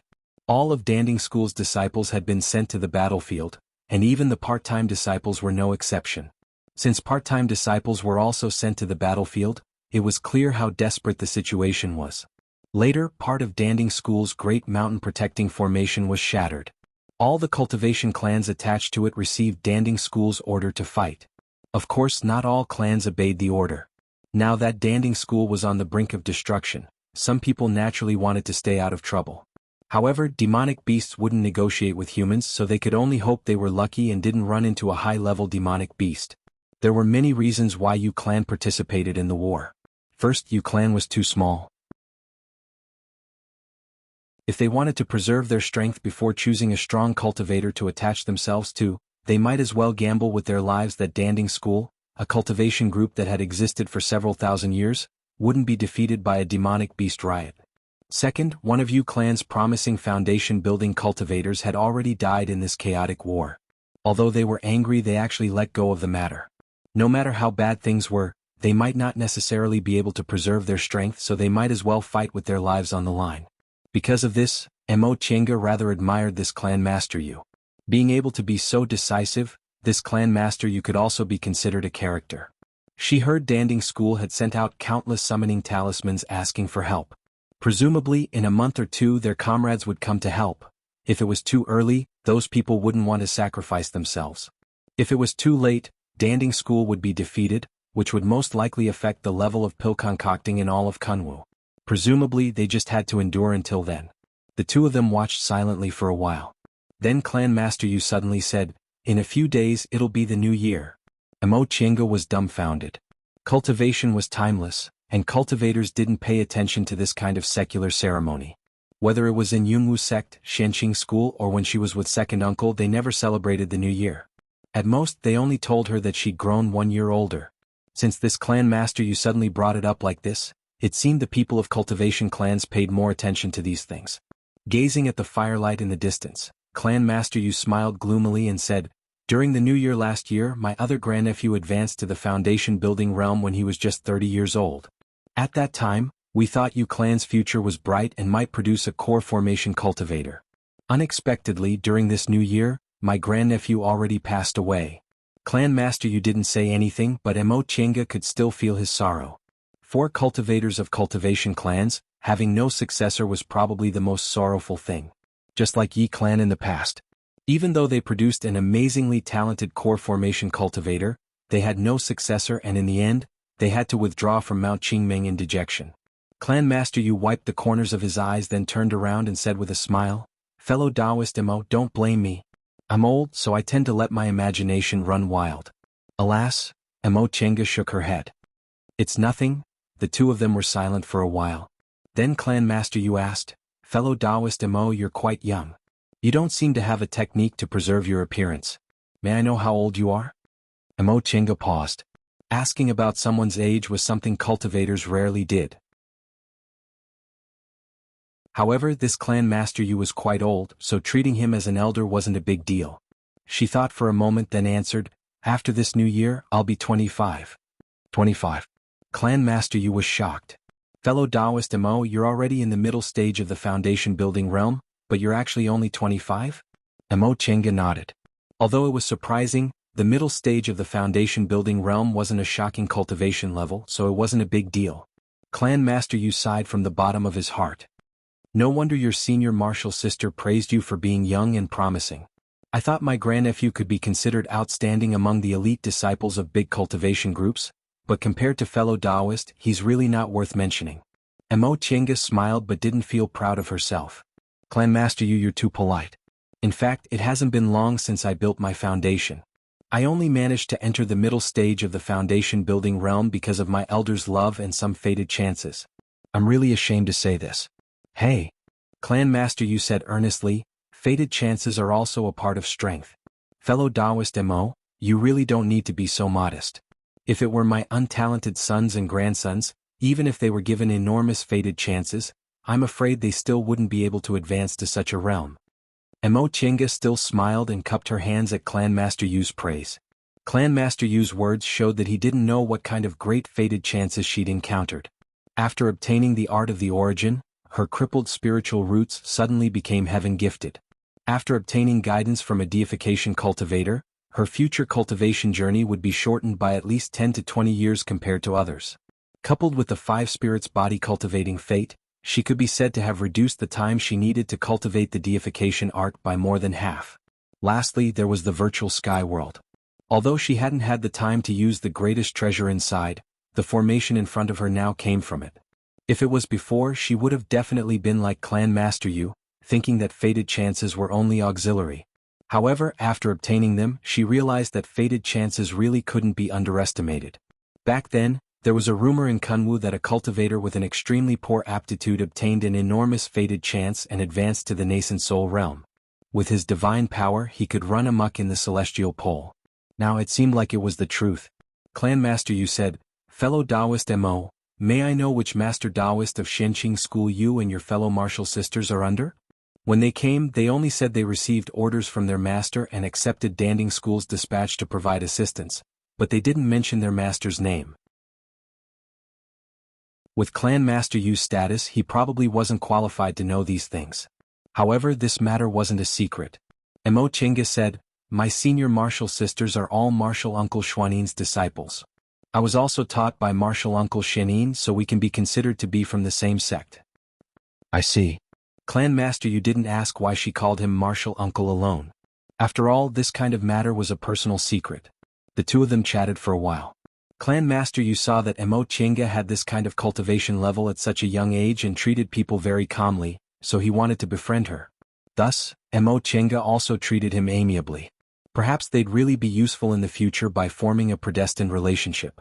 Just as they were talking, someone came to report that the condition of the young foundation building cultivator from Yu clan had changed. Clan Master Yu was extremely worried and immediately rushed over. Mo Chinga originally didn't plan to care, but Han Qingyu happened to come to take over, so she secretly ordered Mo Chinga to go and take a look at the situation. Mo Chinga followed Clan Master Yu into the inner courtyard of Yu clan. When she entered the room, she once again received a hostile gaze from that junior martial brother Zhou. Mo Chinga raised her lips, feeling a bit helpless. This junior martial brother Zhou was a foundation-building cultivator who looked to be in his 40s. He was at least 100 years old, yet he was still so childish. This disciple of Danding School didn't seem to be very good after all. "Ashi, how are you?" Clan Master Yu seemed to have a very close relationship with this cultivator. The young Yu clan cultivator lay on the bed with a gloomy expression and a bitter smile on his face. "Uncle, I'm sorry, Ashi, don't say that." Clan Master Yu held the man's hand tightly and comforted him. "Take good care of yourself. You'll get better. We still have a lot of green hanging pills, Uncle." The man interrupted him with a sorrowful look in his eyes. "Uncle, my injuries. I know them clearly. Maybe they can be healed, but I've probably been beaten back to the aura refining realm." Clan Master Yu's expression was greatly shaken. Mo Chinga saw that his hand, which was holding the man's hand, was trembling slightly. Being beaten back to the aura refining realm. Mo Chinga knew how serious his injuries were. When it came to realms regressing, the better ones could spend several years to regain their cultivation level. As for the worse ones, they might never be able to advance even an inch in their entire lives. "Uncle."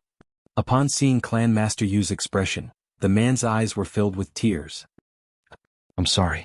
For more than 50 years you tried your best to train me, but no." Clan Master Yu regained his composure and calmed down.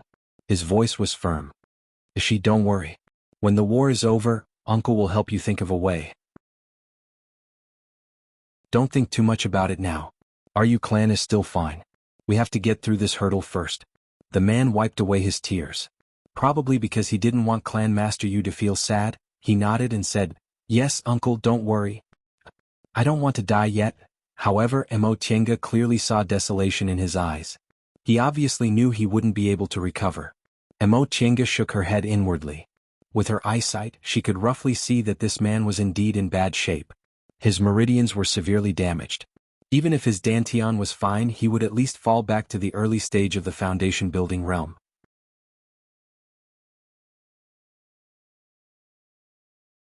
Chapter 127. You're saying that person's cultivation level has regressed?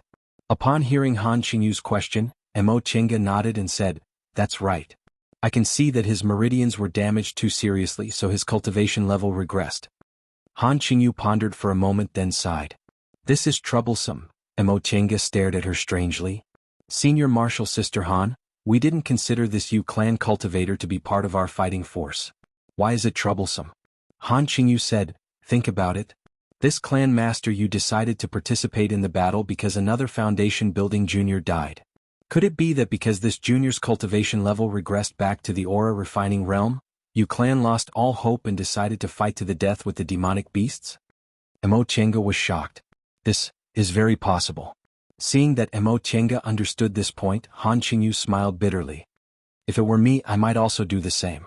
People without clans probably don't understand this feeling. Clans without hope are just struggling at death's door. I'm afraid this clan master Yu already has this kind of intention." Mo Chinga calmly thought about it, then said, "Senior Martial Sister Han, if that's the case, doesn't that mean we'll also?" "Correct. If that's the case, we'll also be in danger. The matter Master entrusted us with won't be easy to handle." Han Qingyu thought for a moment, then said, "How about this? In a moment I'll go and see what's going on with that Yu clan brat. If there's a way, I'll lend him a hand, lest Yu clan gives up hope and disregards everything. If there's no way, Then we'll withdraw from Yu clan when necessary. We can't throw our lives away for them. Emo Chenga could only nod. Since senior martial sister said so, let's do it. Emo Chenga stopped talking about Han Qingyu and entered the virtual sky world again. She sat in silence and pondered. Every time she entered the virtual sky world, she would lay a spirit-dispersing formation inside the house to make others feel there was a foundation-building cultivator inside. This was to prevent Han Qingyu and the others from feeling strange and discovering her secret. In the virtual sky world, she could clearly sense everything happening in the outside world. If something happened, she could come out in a flash. Unfortunately, entering the virtual sky world required some effort. Otherwise, she wouldn't have to worry about her life. She was both happy and worried about the current situation. What Emo Chenga was glad about was that Han Qingyu had already made preparations. This senior martial sister Han was the same as Luo Fengxue. They were both good at handling matters. Furthermore, her experience in fights of magical powers was many times richer than Luo Fengxue's. Since Han Qingyu had already made arrangements, Emo Chenga didn't need to put too much thought into it. What worried him was that the Yu family wasn't stable right now, and he didn't know when problems would arise. She thought for a while but still couldn't find a solution, so she shook her head and went back to cultivating. She had already tried out the power of the soul refining art for the first time when she was helping the Yu Clan Junior and Zhou cultivator, so she was full of expectations for this cultivation technique. Right now, she was only in the middle stage of the foundation building realm and had just advanced not too long ago, yet she was able to easily injure a 5th-ranked demonic beast. From this, it could be seen that injuries to one's divine sense couldn't be judged by the depth of one's cultivation level. In this way, even if she were to face a core formation cultivator, she still had the ability to resist. He cultivated, and a day passed. The next day, Emo Chenga heard faint footsteps, so she woke up from her cultivation. She immediately emerged from the virtual sky world and pretended to be cultivating. Chenga? It was Luo Fengxue's voice. Emo Chenga removed the formation and opened the door. Senior martial sister Luo? Luo Fengxue looked anxious and her forehead was covered in sweat. She said anxiously, "Quick, let's go. They're fighting." Emo Chenga was stunned. Luo Fengxue came in and dragged her out. "I don't have time to talk to you. I saw something wrong outside before I went out, so I hurried to find you." Emo Chenga was stunned. She followed Luo Fengxue out the door, but when she looked up, she finally understood what was wrong. The sky was filled with flames. The area outside the Four Symbols Formation's defensive barrier was full of flames. It was daytime, but the flames illuminated the entire Yu clan. If it was nighttime, it would probably be as bright as daytime. Emo Chenga roughly sensed that there were at least a dozen foundation-building cultivators and several hundred aura-refining cultivators and demonic beasts in the surroundings. She and Luo Fengxue glanced at each other. Both of their faces were deathly pale. What did so many cultivators and demonic beasts mean? It meant that the area around Yu clan had become the main battlefield. Although they'd long expected that a large-scale battle would break out in the vicinity one day, they didn't expect that day to come so soon. The two of them staggered and flew to the highest tower. Sure enough, Han Qingyu and the people from Yu clan were already there, as well as the cultivators they saved one after another during this period of time. Once she saw them, Han Qingyu pulled them over and said solemnly, "I don't know what's going on, but they fought until here today. I don't have time to talk to you right now. Prepare for battle. Yu clan." She cast a glance at Clan Master Yu and the others not far from them, then looked at Emo Chenga. "It won't be long before Yu clan asks you to open the formation. Do as you see fit."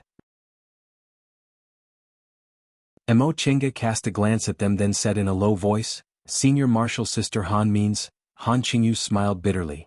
"I want to get involved, but things are happening too fast. Just do what you need to do. There's no need to have any misgivings. I'll talk to Master, that is, if we can still see him." Since Han Qingyu said that, Emo Chenga naturally understood. She nodded and said, "All right, I understand." Right after they finished speaking, Clan Master Yu came over. "Fellow Taoists."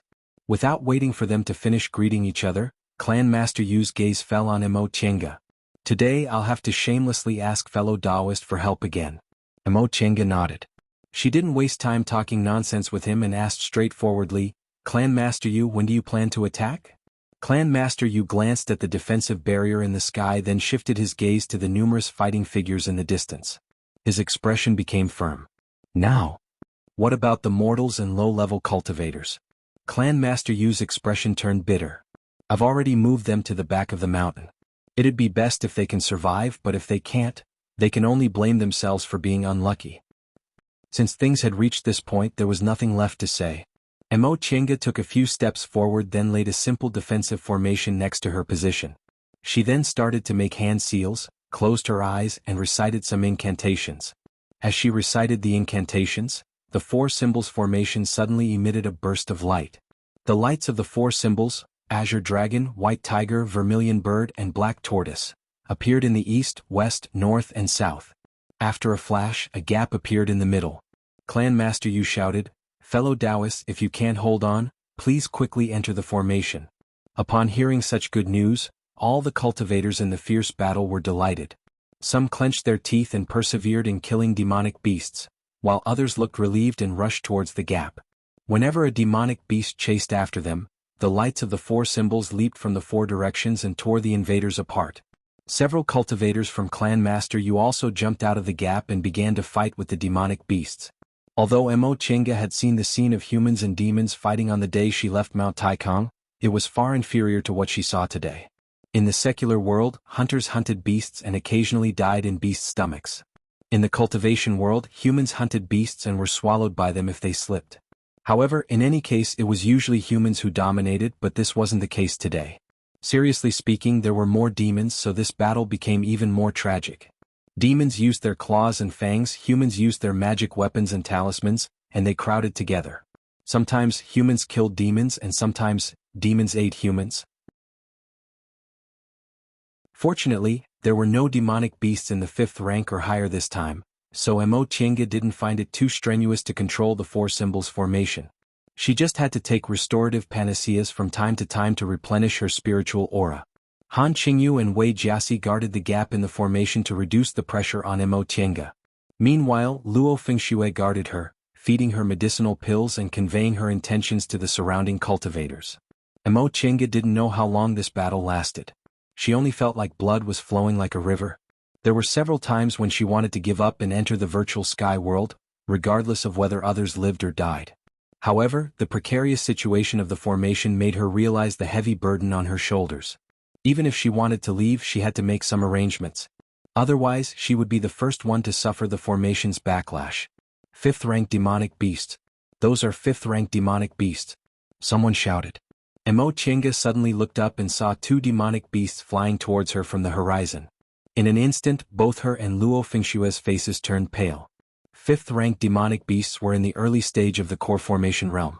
There were only foundation building cultivators here, and there were also numerous low-rank demonic beasts. "Tienga!" Han Qingyu shouted, "Give up! Give up on the formation. Let's go!" Mo Chenga clenched her teeth, muttered a few incantations and changed her hand seals several times.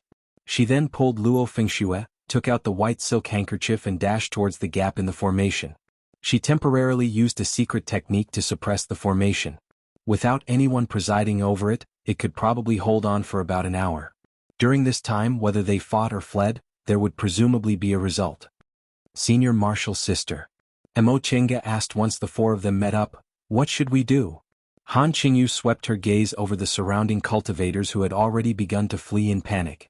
She could only smile bitterly and say, We should also take advantage of the chaos to escape. We can't hold on any longer." The four of them were speechless. Han Qingyu pulled Luo Fengxue and shouted, "Fengxue, come with me. You two can take care of yourselves. If we escape, we'll meet up in a nearby courtyard." "Got it." Luo Fengxue followed Han Qingyu because Han Qingyu's cultivation level was the highest among them.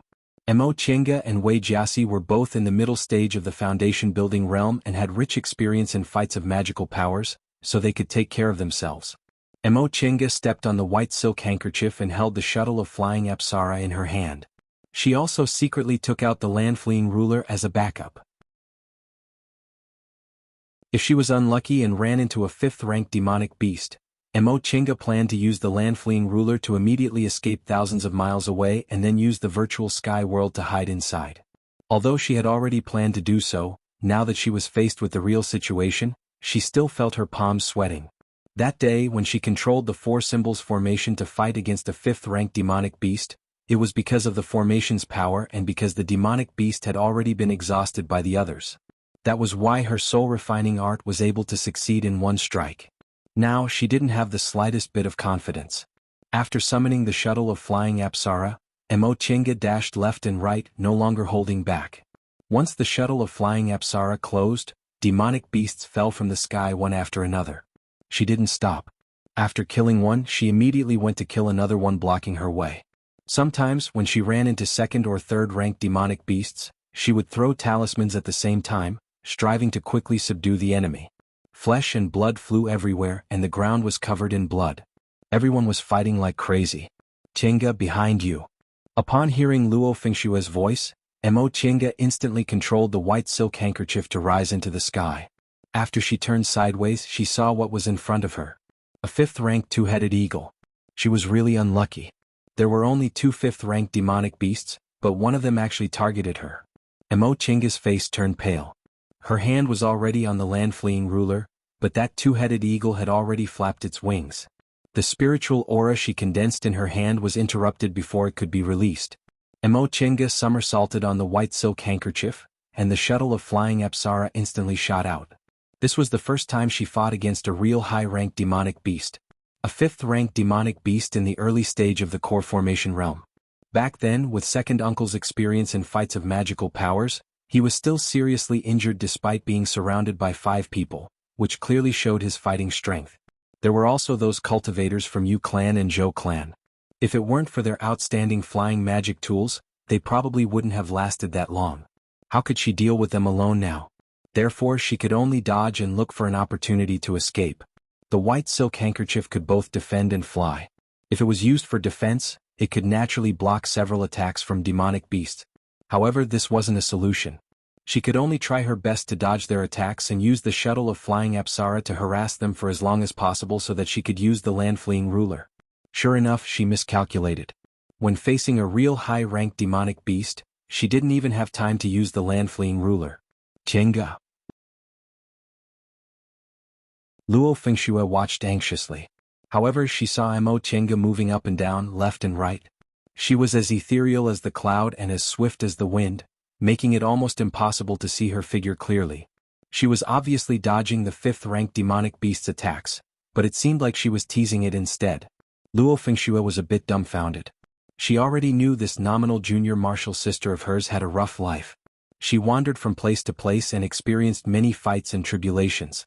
She was different from elite disciples of cultivation groups like them who grew up peacefully. However, she never expected that Emochenga, who had just built her foundation, would have this kind of fighting strength and could contend with a 5th-ranked demonic beast. It seemed she still had a lot to work on. Fengshue, why are you in a daze? Wei Jiaxi, who had blocked a wave of attacks for Emochenga, glowered at Emochenga and said, "Take care of yourself first." But before Emochenga could finish her words, she saw Wei Jiaxi controlling her flying sword to attack the 5th-ranked two-headed eagle. This 5th-ranked two-headed eagle had long been enraged by Emochenga's attacks. It kept slapping its claws, sending lightning bolts towards Emochenga one after another. Emochenga was actually very anxious inside. Others couldn't see it, but she was having a hard time. How could it be that easy to dodge a 5th-ranked demonic beast's attacks? If she didn't have a magic weapon like the white silk handkerchief, she would have been struck down long ago. At this moment, Wei Jiaxi suddenly rushed over and slashed the two-headed eagle's wing. Although it didn't cause any damage because the wing was extremely hard, it still allowed Emochenga to catch her breath. However, Emochenga immediately shouted, "Senior Martial Sister Wei, don't worry about me. I have a way to escape." Upon hearing what Emochenga said, Wei Jiaxi was dumbfounded. However, Emochenga kept signaling her with her eyes, so after a moment of hesitation, Wei Jiaxi drew her sword and flew away. The two-headed eagle once again angrily clawed at her. Emochenga leaped and dodged again. This time, while dodging, she brought the eagle away from the battlefield. Once she escaped, the eagle would definitely attack other people out of anger. She didn't care about other people, but Luo Fengshue and the others were in the vicinity. She didn't want this disaster to fall on them. Besides, after she got used to this demonic beast's rhythm, dodging became a lot easier. Demonic beasts were, after all, demonic beasts. They didn't know how to use talismans or magic weapons. They only knew how to use their bodies and the few spells they were born with to attack. How could they compare to smart human cultivators?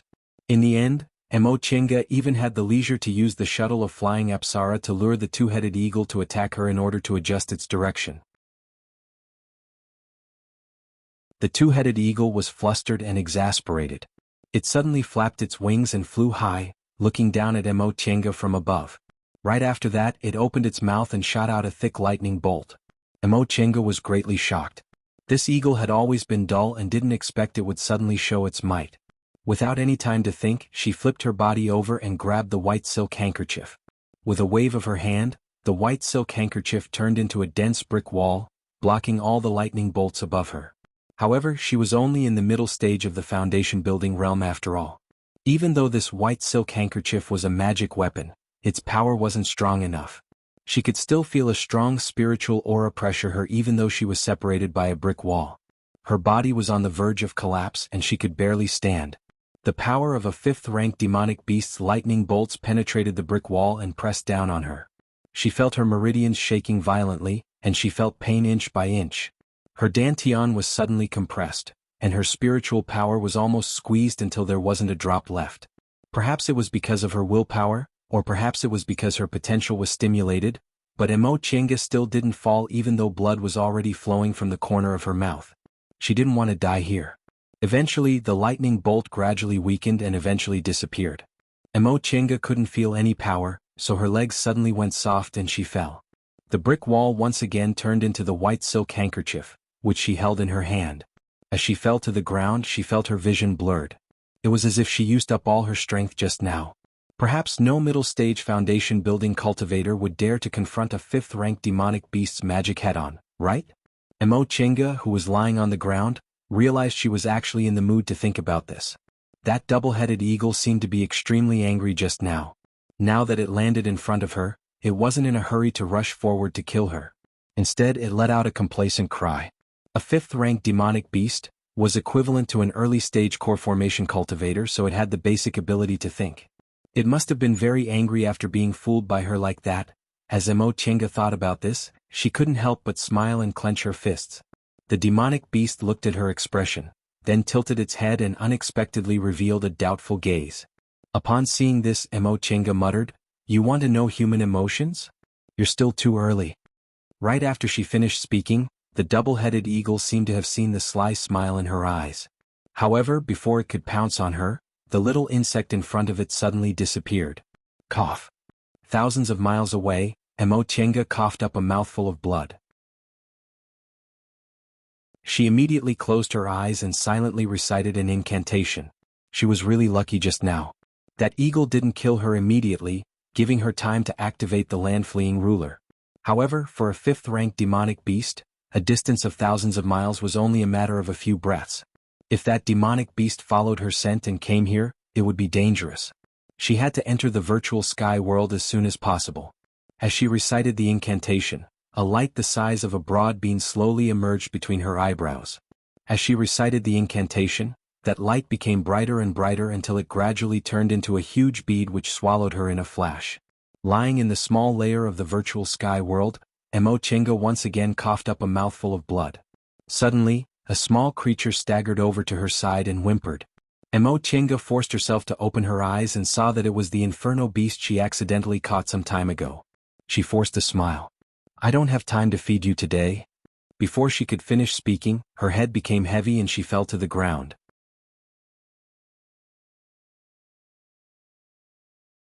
Chapter 128. The breeze blew and the bamboo leaves rustled. The water flowed and the stream meandered. If it weren't for the fact that it was so quiet that no one could smell, this place would be the most beautiful paradise. Inside the virtual sky world, Mo Chinga slowly walked along the stream with her hands in her sleeves.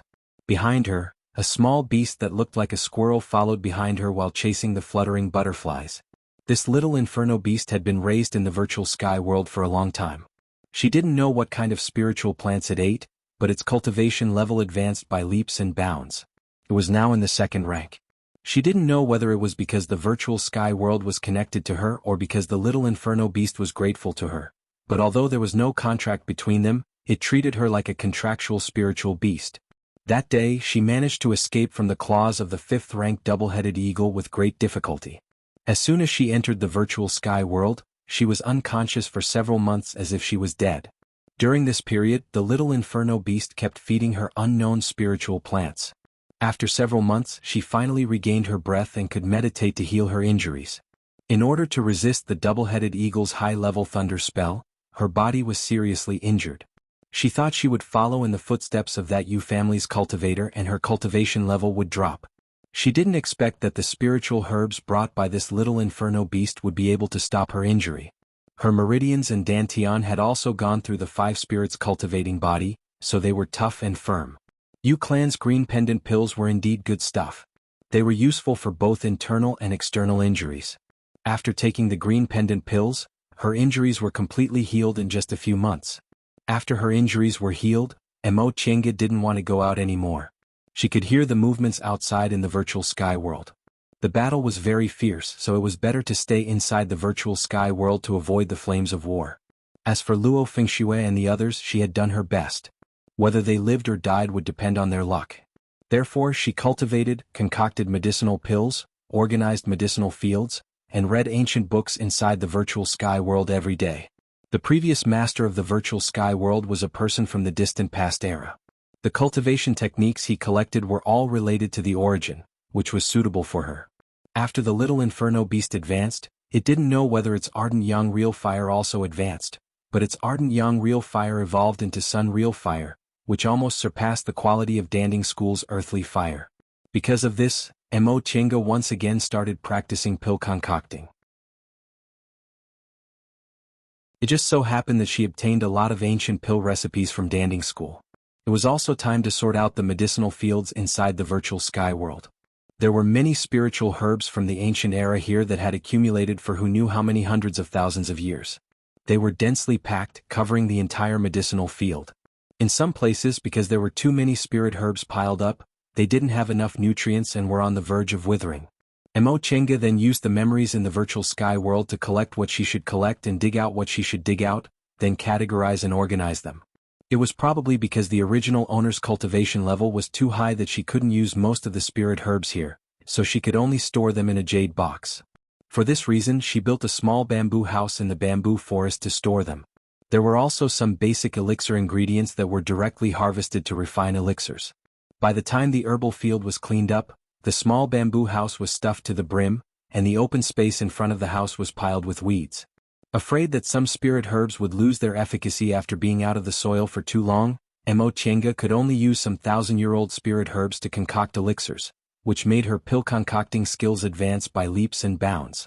For this reason, Mo Chenga could only smile bitterly. If other people knew that these spirit herbs, which were hard to find in the outside world, were actually used by her to learn pill concocting, wouldn't they slap her to death? In fact, she actually wanted to exchange them for spirit stones, but the outside world was too chaotic, so she didn't dare to go out. Several months later, the fighting outside was still in full swing.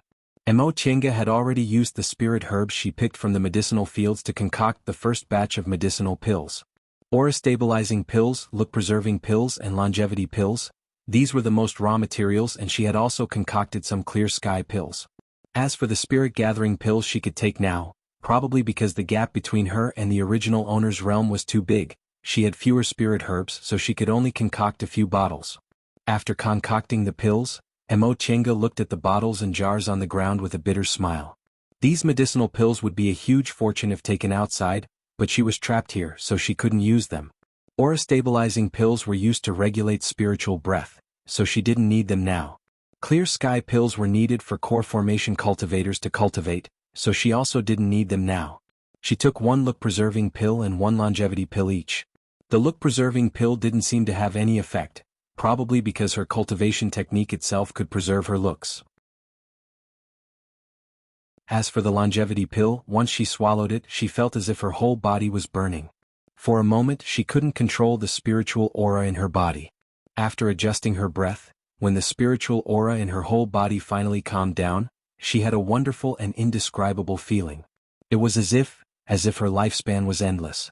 According to the lifespan of a foundation-building cultivator, it was about 300 to 400 years. She was only 25 years old now, so she could live for at least another 300 years. If the longevity pill added 500 years to her lifespan, then that would be 800 years. Mo Chenga was very happy about this. In 800 years, no matter what, she should be able to advance to the core formation realm, right?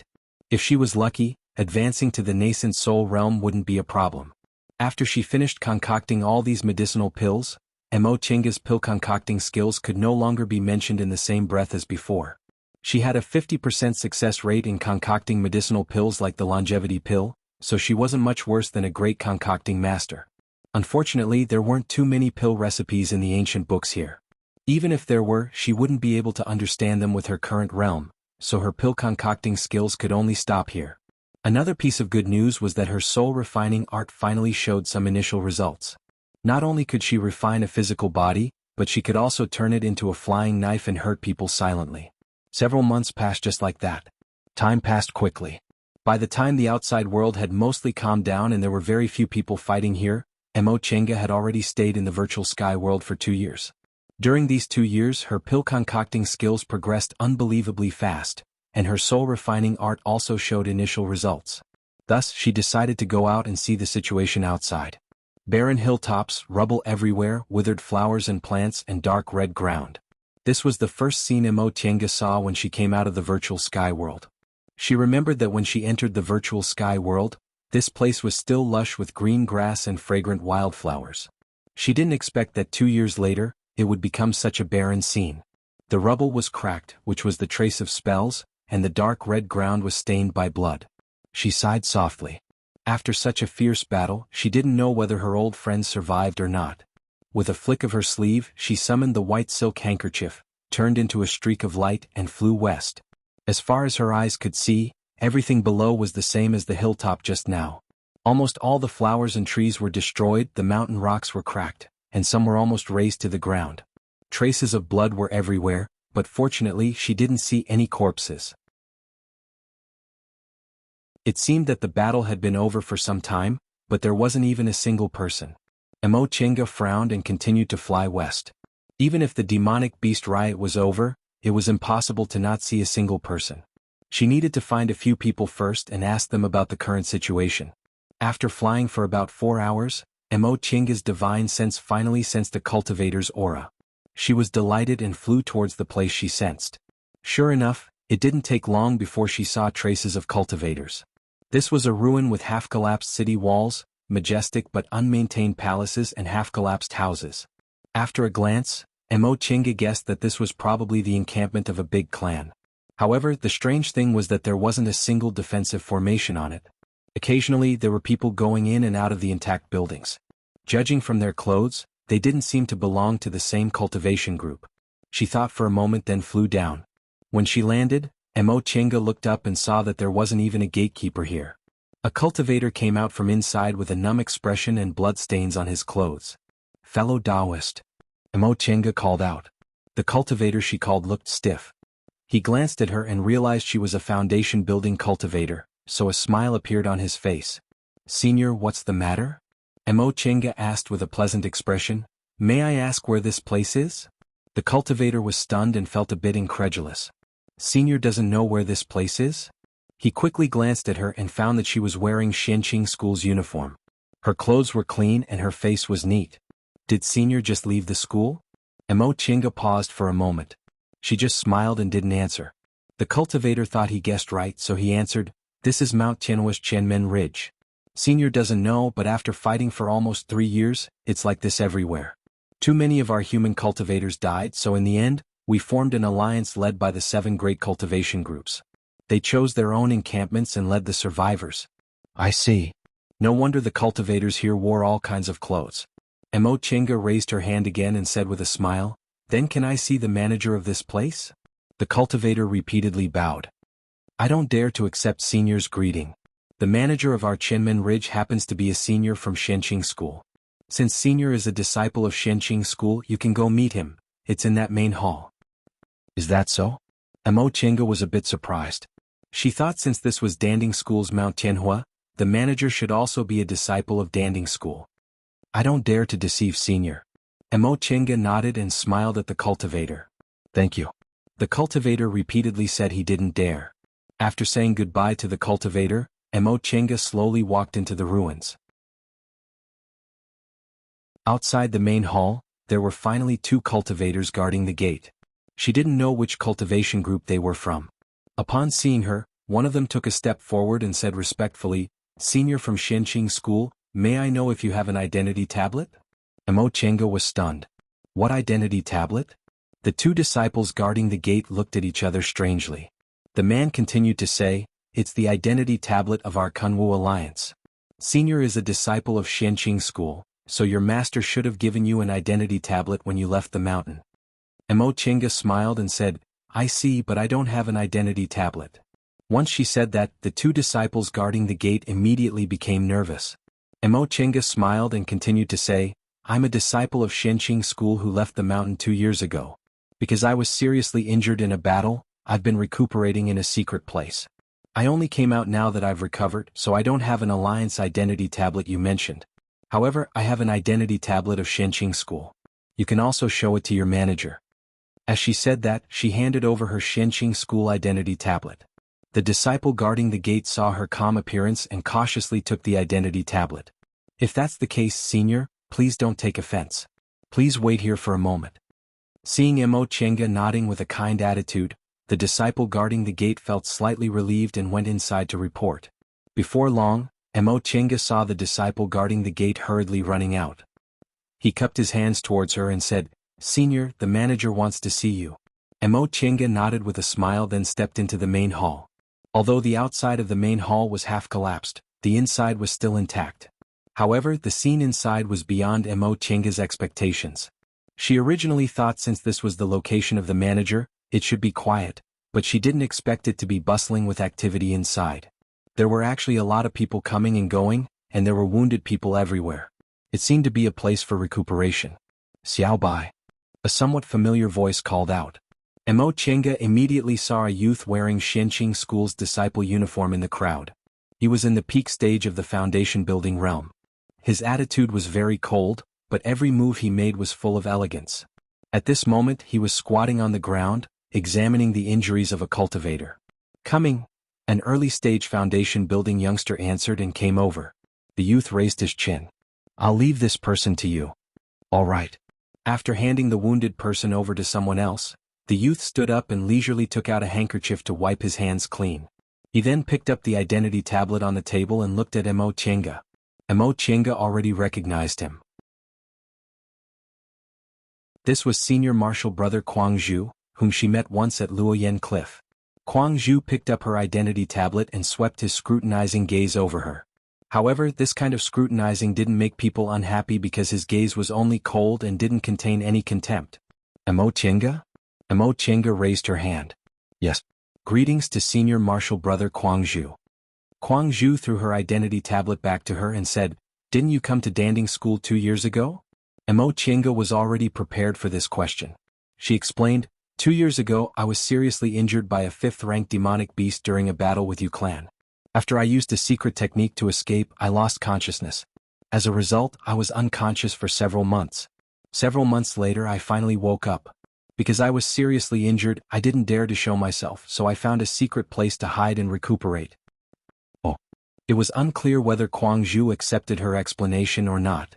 He turned around, walked around several tables and rummaged through the tallest table. Finally he found a blank identity tablet, engraved a few marks on it and threw it to her. "This is your alliance's identity tablet. You just need to show it in the future." "Thank you, senior martial brother Kuang Zhu." Emo Chenga took the new identity tablet and put it into her bag. However, when she saw Kuang Zhu bypassing her to take care of another wounded person, she hastily called out, "Senior martial brother." Kuang Zhu didn't stop and continued to examine the injuries of the new wounded person. He faintly swept his gaze over her and asked, "What's the matter?" Emo Chenga was somewhat speechless at the scene in front of her.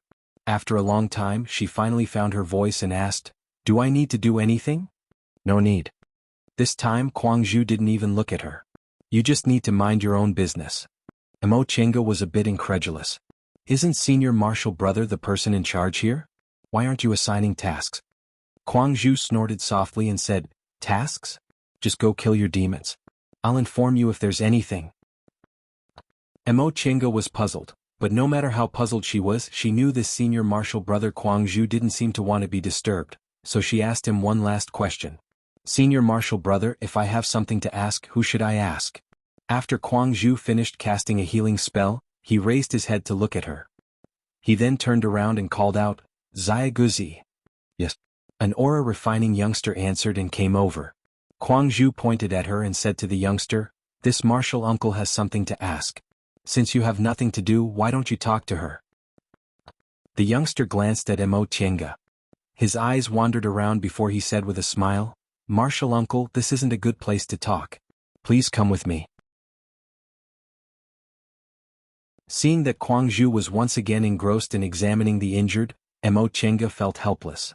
But at least there was someone willing to answer her questions, so she smiled at the youngster and said, thank you. The youngster led her to a corner of the hall. She didn't know where he got 2 chairs with missing legs, but after casting a simple spell, he smiled and asked her to sit down. He then said, I don't dare to accept Martial Uncle's thanks. If Martial Uncle has anything to ask, please don't hesitate to ask me. I'm not bragging, but there's nothing I don't know about. Really? The youngster's attitude was neither servile nor overbearing, but he was smiling.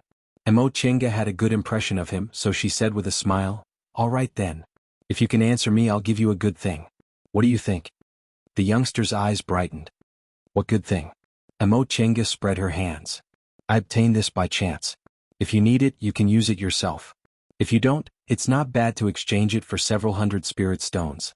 The youngster curiously picked up the snow-white medicinal pill in her palm. I don't know. Mo Tienga chuckled inwardly and said, in fact, I'm not sure what it's called, but it seems to be a medicinal pill to treat cultivation deviation.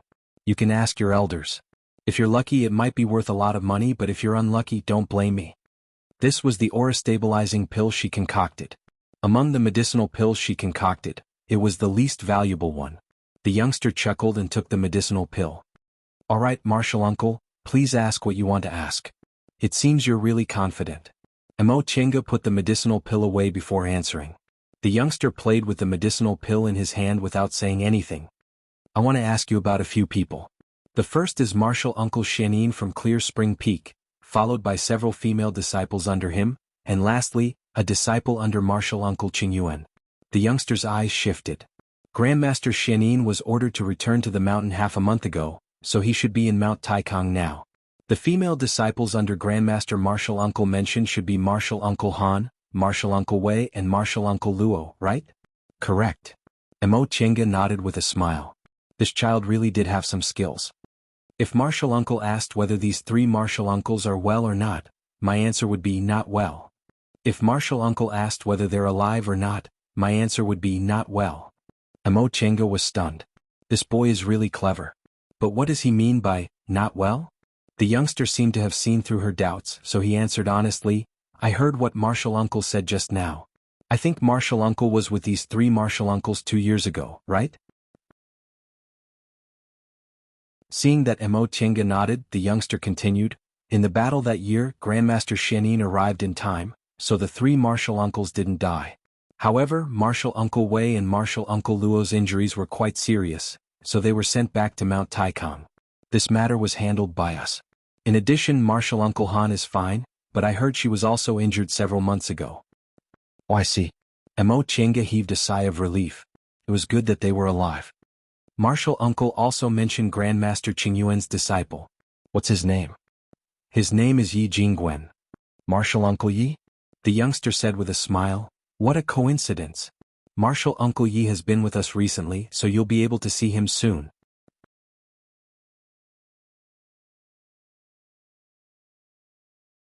Chapter 129. Martial Uncle, you can be considered lucky. The youngster called Xia Guzi continued to ramble on. In the war 2 years ago, Danding School was almost destroyed. Only some of its disciples managed to escape, but they were left homeless and miserable. That's why Mount Tianhua is now filled with disciples from other cultivation groups. At this point, Mo Tienga hastily interrupted him. Then how's Danding School now? Xia Guzi was interrupted halfway. He paused for a moment before continuing. Oh, Danding School. Speaking of the war back then, it was really tragic. Later on, several 8th-ranked demonic beasts launched a surprise attack. In the end, Danding School couldn't hold on and even lost a nascent soul cultivator. In the end, the remaining 2 nascent soul grandmasters of Danding School escaped from Mount Tianhua with their elite disciples. They even used the school's secret technique to preserve their lineage. Right now, Danding School's cultivators have settled in the nearby Mount Shiling. I heard that because of this, the nascent soul grandmasters of Danding School flew into a rage and blamed the other cultivation groups for not lending a helping hand. However, since Danding School has fallen to this point, they can only rely on the other 6 great cultivation groups and don't dare to really turn hostile. Xiaoguzi looked complacent as if Danding School's current predicament was caused by him, which made Emo Chenga feel a bit amused. However, the other 6 great cultivation groups probably had the same attitude as him. Now that Danding School was in such a state, not only did they suppress their strength, but they also preserved their lineage. In the future, Danding School still had to rely on them to make a comeback, so they naturally had to listen to them. Perhaps they might even directly turn Danding School into a cultivation group that concocted pills for them. That would be the best. Of course, Danding School wasn't easy to deal with. In any case, they had 2 nascent soul cultivators, so their foundation was still there. They still had a chance to rise again. Xiaoguzi's interest was piqued. Regardless of whether Emo Chenga asked him or not, he continued to talk non-stop. I say, Martial Uncle, you're also very awesome. I heard you were chased by a 5th-ranked 2-headed eagle during that great battle, but you actually came out unscathed? Emo Chenga was a bit surprised. How did you know? Xiaoguzi's eyes widened. Martial Uncle, don't you know? Many people in Shenqing School know about your matter. Emo Chenga was stunned. What's going on? During the battle at Danding School that year, 2 5th-ranked demonic beasts suddenly appeared among the foundation-building cultivators. In the end, one of them was lured away by Martial Uncle. After the battle, a lot of people said our Shenqing School disciples were really amazing. A middle-stage foundation-building cultivator was actually able to face a 5th-ranked demonic beast alone. Xiaoguzi's face was full of envy, but he also said regretfully, unfortunately, when Grandmaster Shenin arrived and killed those 2 5th-ranked demonic beasts, he couldn't find any trace of Martial Uncle. Many people thought Martial Uncle had fallen. Because of this, the school head even praised the disciples of Clear Spring Peak. Is that so? If that was the case, didn't that mean that she had become famous after a single battle? Xiaoguzi chuckled and nodded. Exactly. Martial Uncle, I recognized Senior Martial Brother Quangzhu's name as soon as you came in. I didn't expect Martial Uncle to be completely fine. This is great, you will definitely be rewarded by the sect when you return. Emo Chenga smiled faintly. She didn't care whether the sect would reward her or not. As long as the sect was satisfied with her, that was enough. By the way, Xiaoguzi said, Martial Uncle, since you're here, you're under the jurisdiction of our Qianmen Ridge Station. If you have any chores you need to do, you can just look for me in Xiaozui. As he spoke, he pointed at a young girl who was busying herself behind Xiaobai. Sure enough, she looked a bit like him. Thank you very much.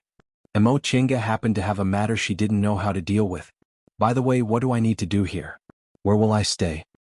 Xiaoguzi answered. The cultivators in our station only need to go out to kill demonic beasts at least once a month. The rest of the time we stay in the station. He then shouted, Xiaozui. Upon hearing his voice, the young girl behind Xiaobai hastily ran over. Brother, what's the matter? Xiaoguzi pointed at Emo Chenga. This is the new Martial Uncle. You should find a place for her to stay. Xiaozui bowed to Emo Chenga. After thinking for a moment, she explained, Martial Uncle, there aren't many female cultivators in our station, and we don't have many rooms either. If you don't mind, how about staying with me? Emo Chenga was only looking for a place to stay on the surface. When the time came, she would still have to enter the virtual sky world, so she naturally didn't want to live with other people. Thus, she said, if it's inconvenient to make arrangements, can I look for a place nearby? This. Xiaozui hesitated for a moment. She looked at her elder brother and said straightforwardly, if Martial Uncle doesn't mind, we naturally don't have any objections. However, I hope Martial Uncle can find a place in the station, lest there's any danger and we can't make it in time. Emo Chenga smiled. Of course. Before Xiaozui could say anything, the young man called Xiaobai gestured towards them. Xiaoguzi said, Xiaozui, you can go do your work. I'll accompany Martial Uncle to look around. Since he said that, Emo Chenga didn't refuse. Xiaozui hurriedly bowed and excused himself. After Xiaozui left, Xiaoguzi led Emo Chenga to the back of the mountain. When the two of them reached a secluded area, Xiaoguzi said, although it's a station, Kunwu Alliance is a place where several cultivation groups live together. The battle against demonic beasts has already reached this stage, so it's impossible for these cultivation groups to be completely harmonious. Martial uncle, you're a disciple of Shenqing school, so there are several places we'd better avoid. Mo Chenga smiled.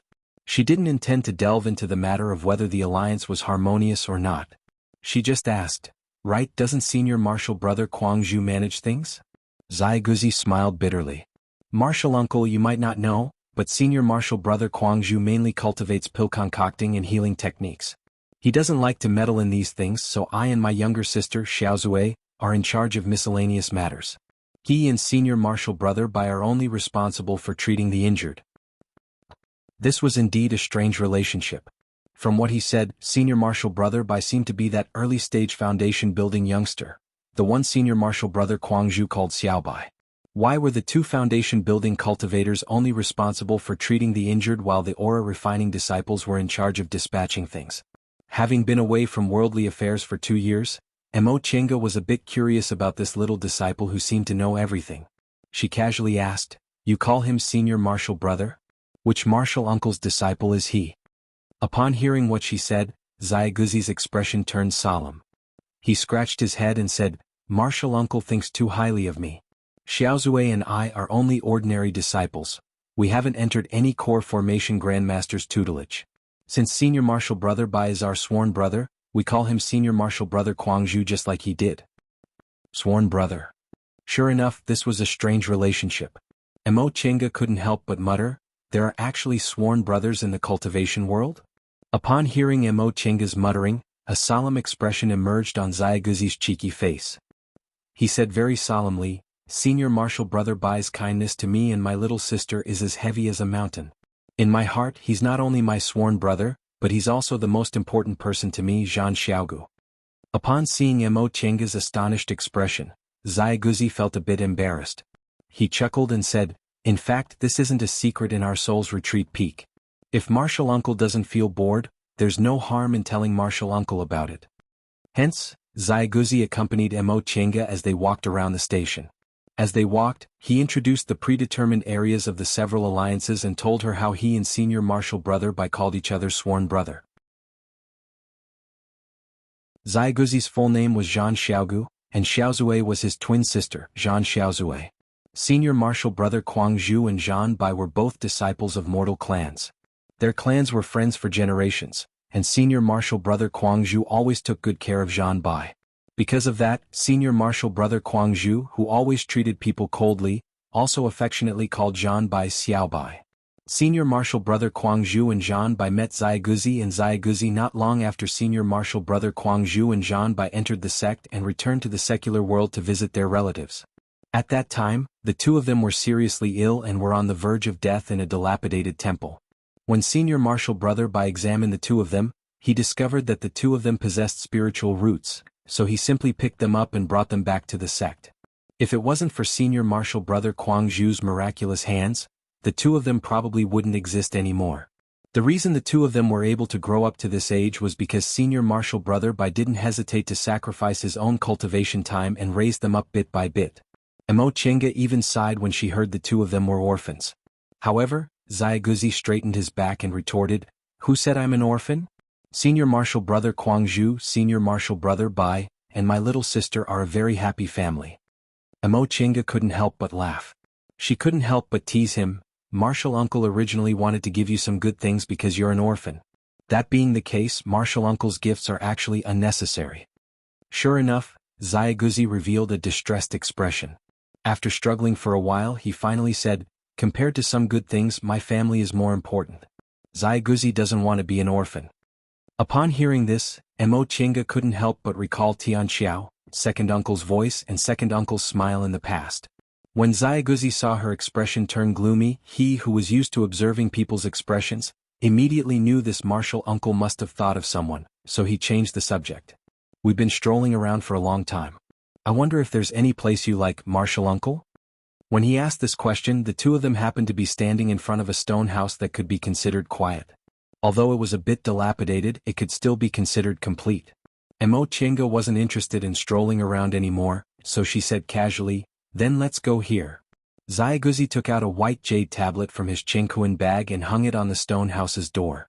He seemed a bit embarrassed that he made his martial uncle sad, so he hesitated for a moment before saying his goodbyes.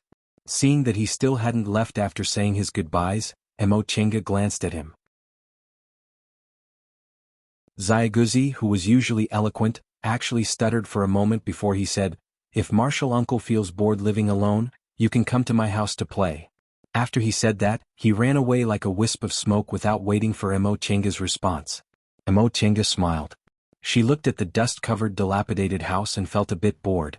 She casually cleaned the dilapidated house, laid a defensive formation, and entered the virtual sky world.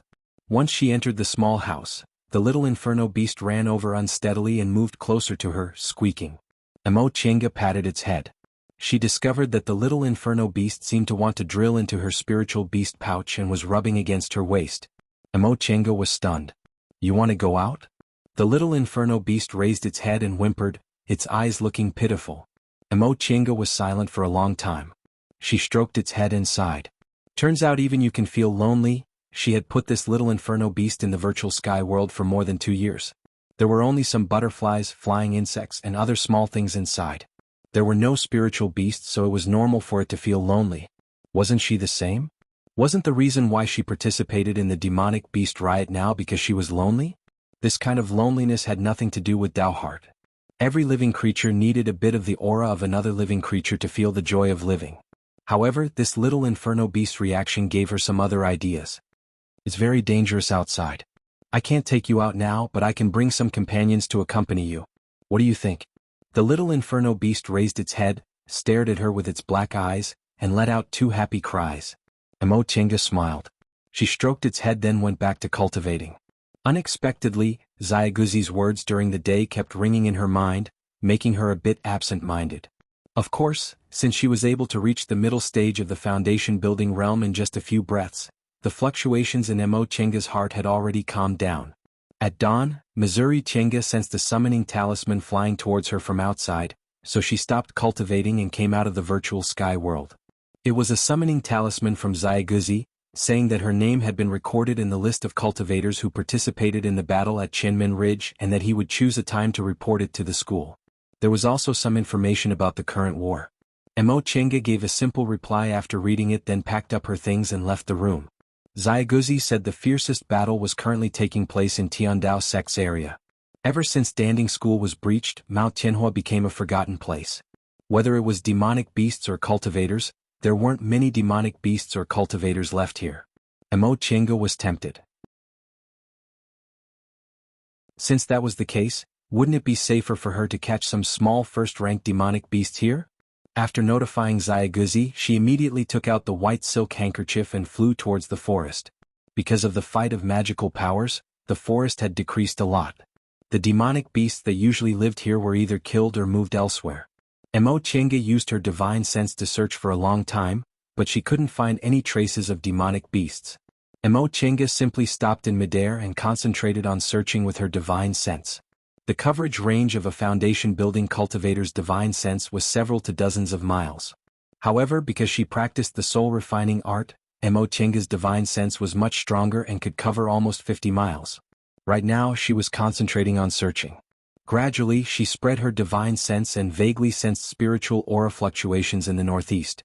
However, the spiritual aura fluctuations were already at the edge of the range of her divine sense, so she couldn't tell whether it was demonic beasts or cultivators. For Mo Chenga, who was in the middle stage of the foundation-building realm, a distance of 50 miles was nothing more than a moment. Since she couldn't sense anything else apart from that, she controlled the white silk handkerchief to fly northeast, determined to find out what was going on. When she was several dozen miles away from the spiritual aura fluctuations, out of caution, Mo Chenga released her divine sense again.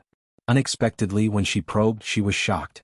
The spiritual aura fluctuations had nothing to do with demonic beasts. There were actually people fighting there.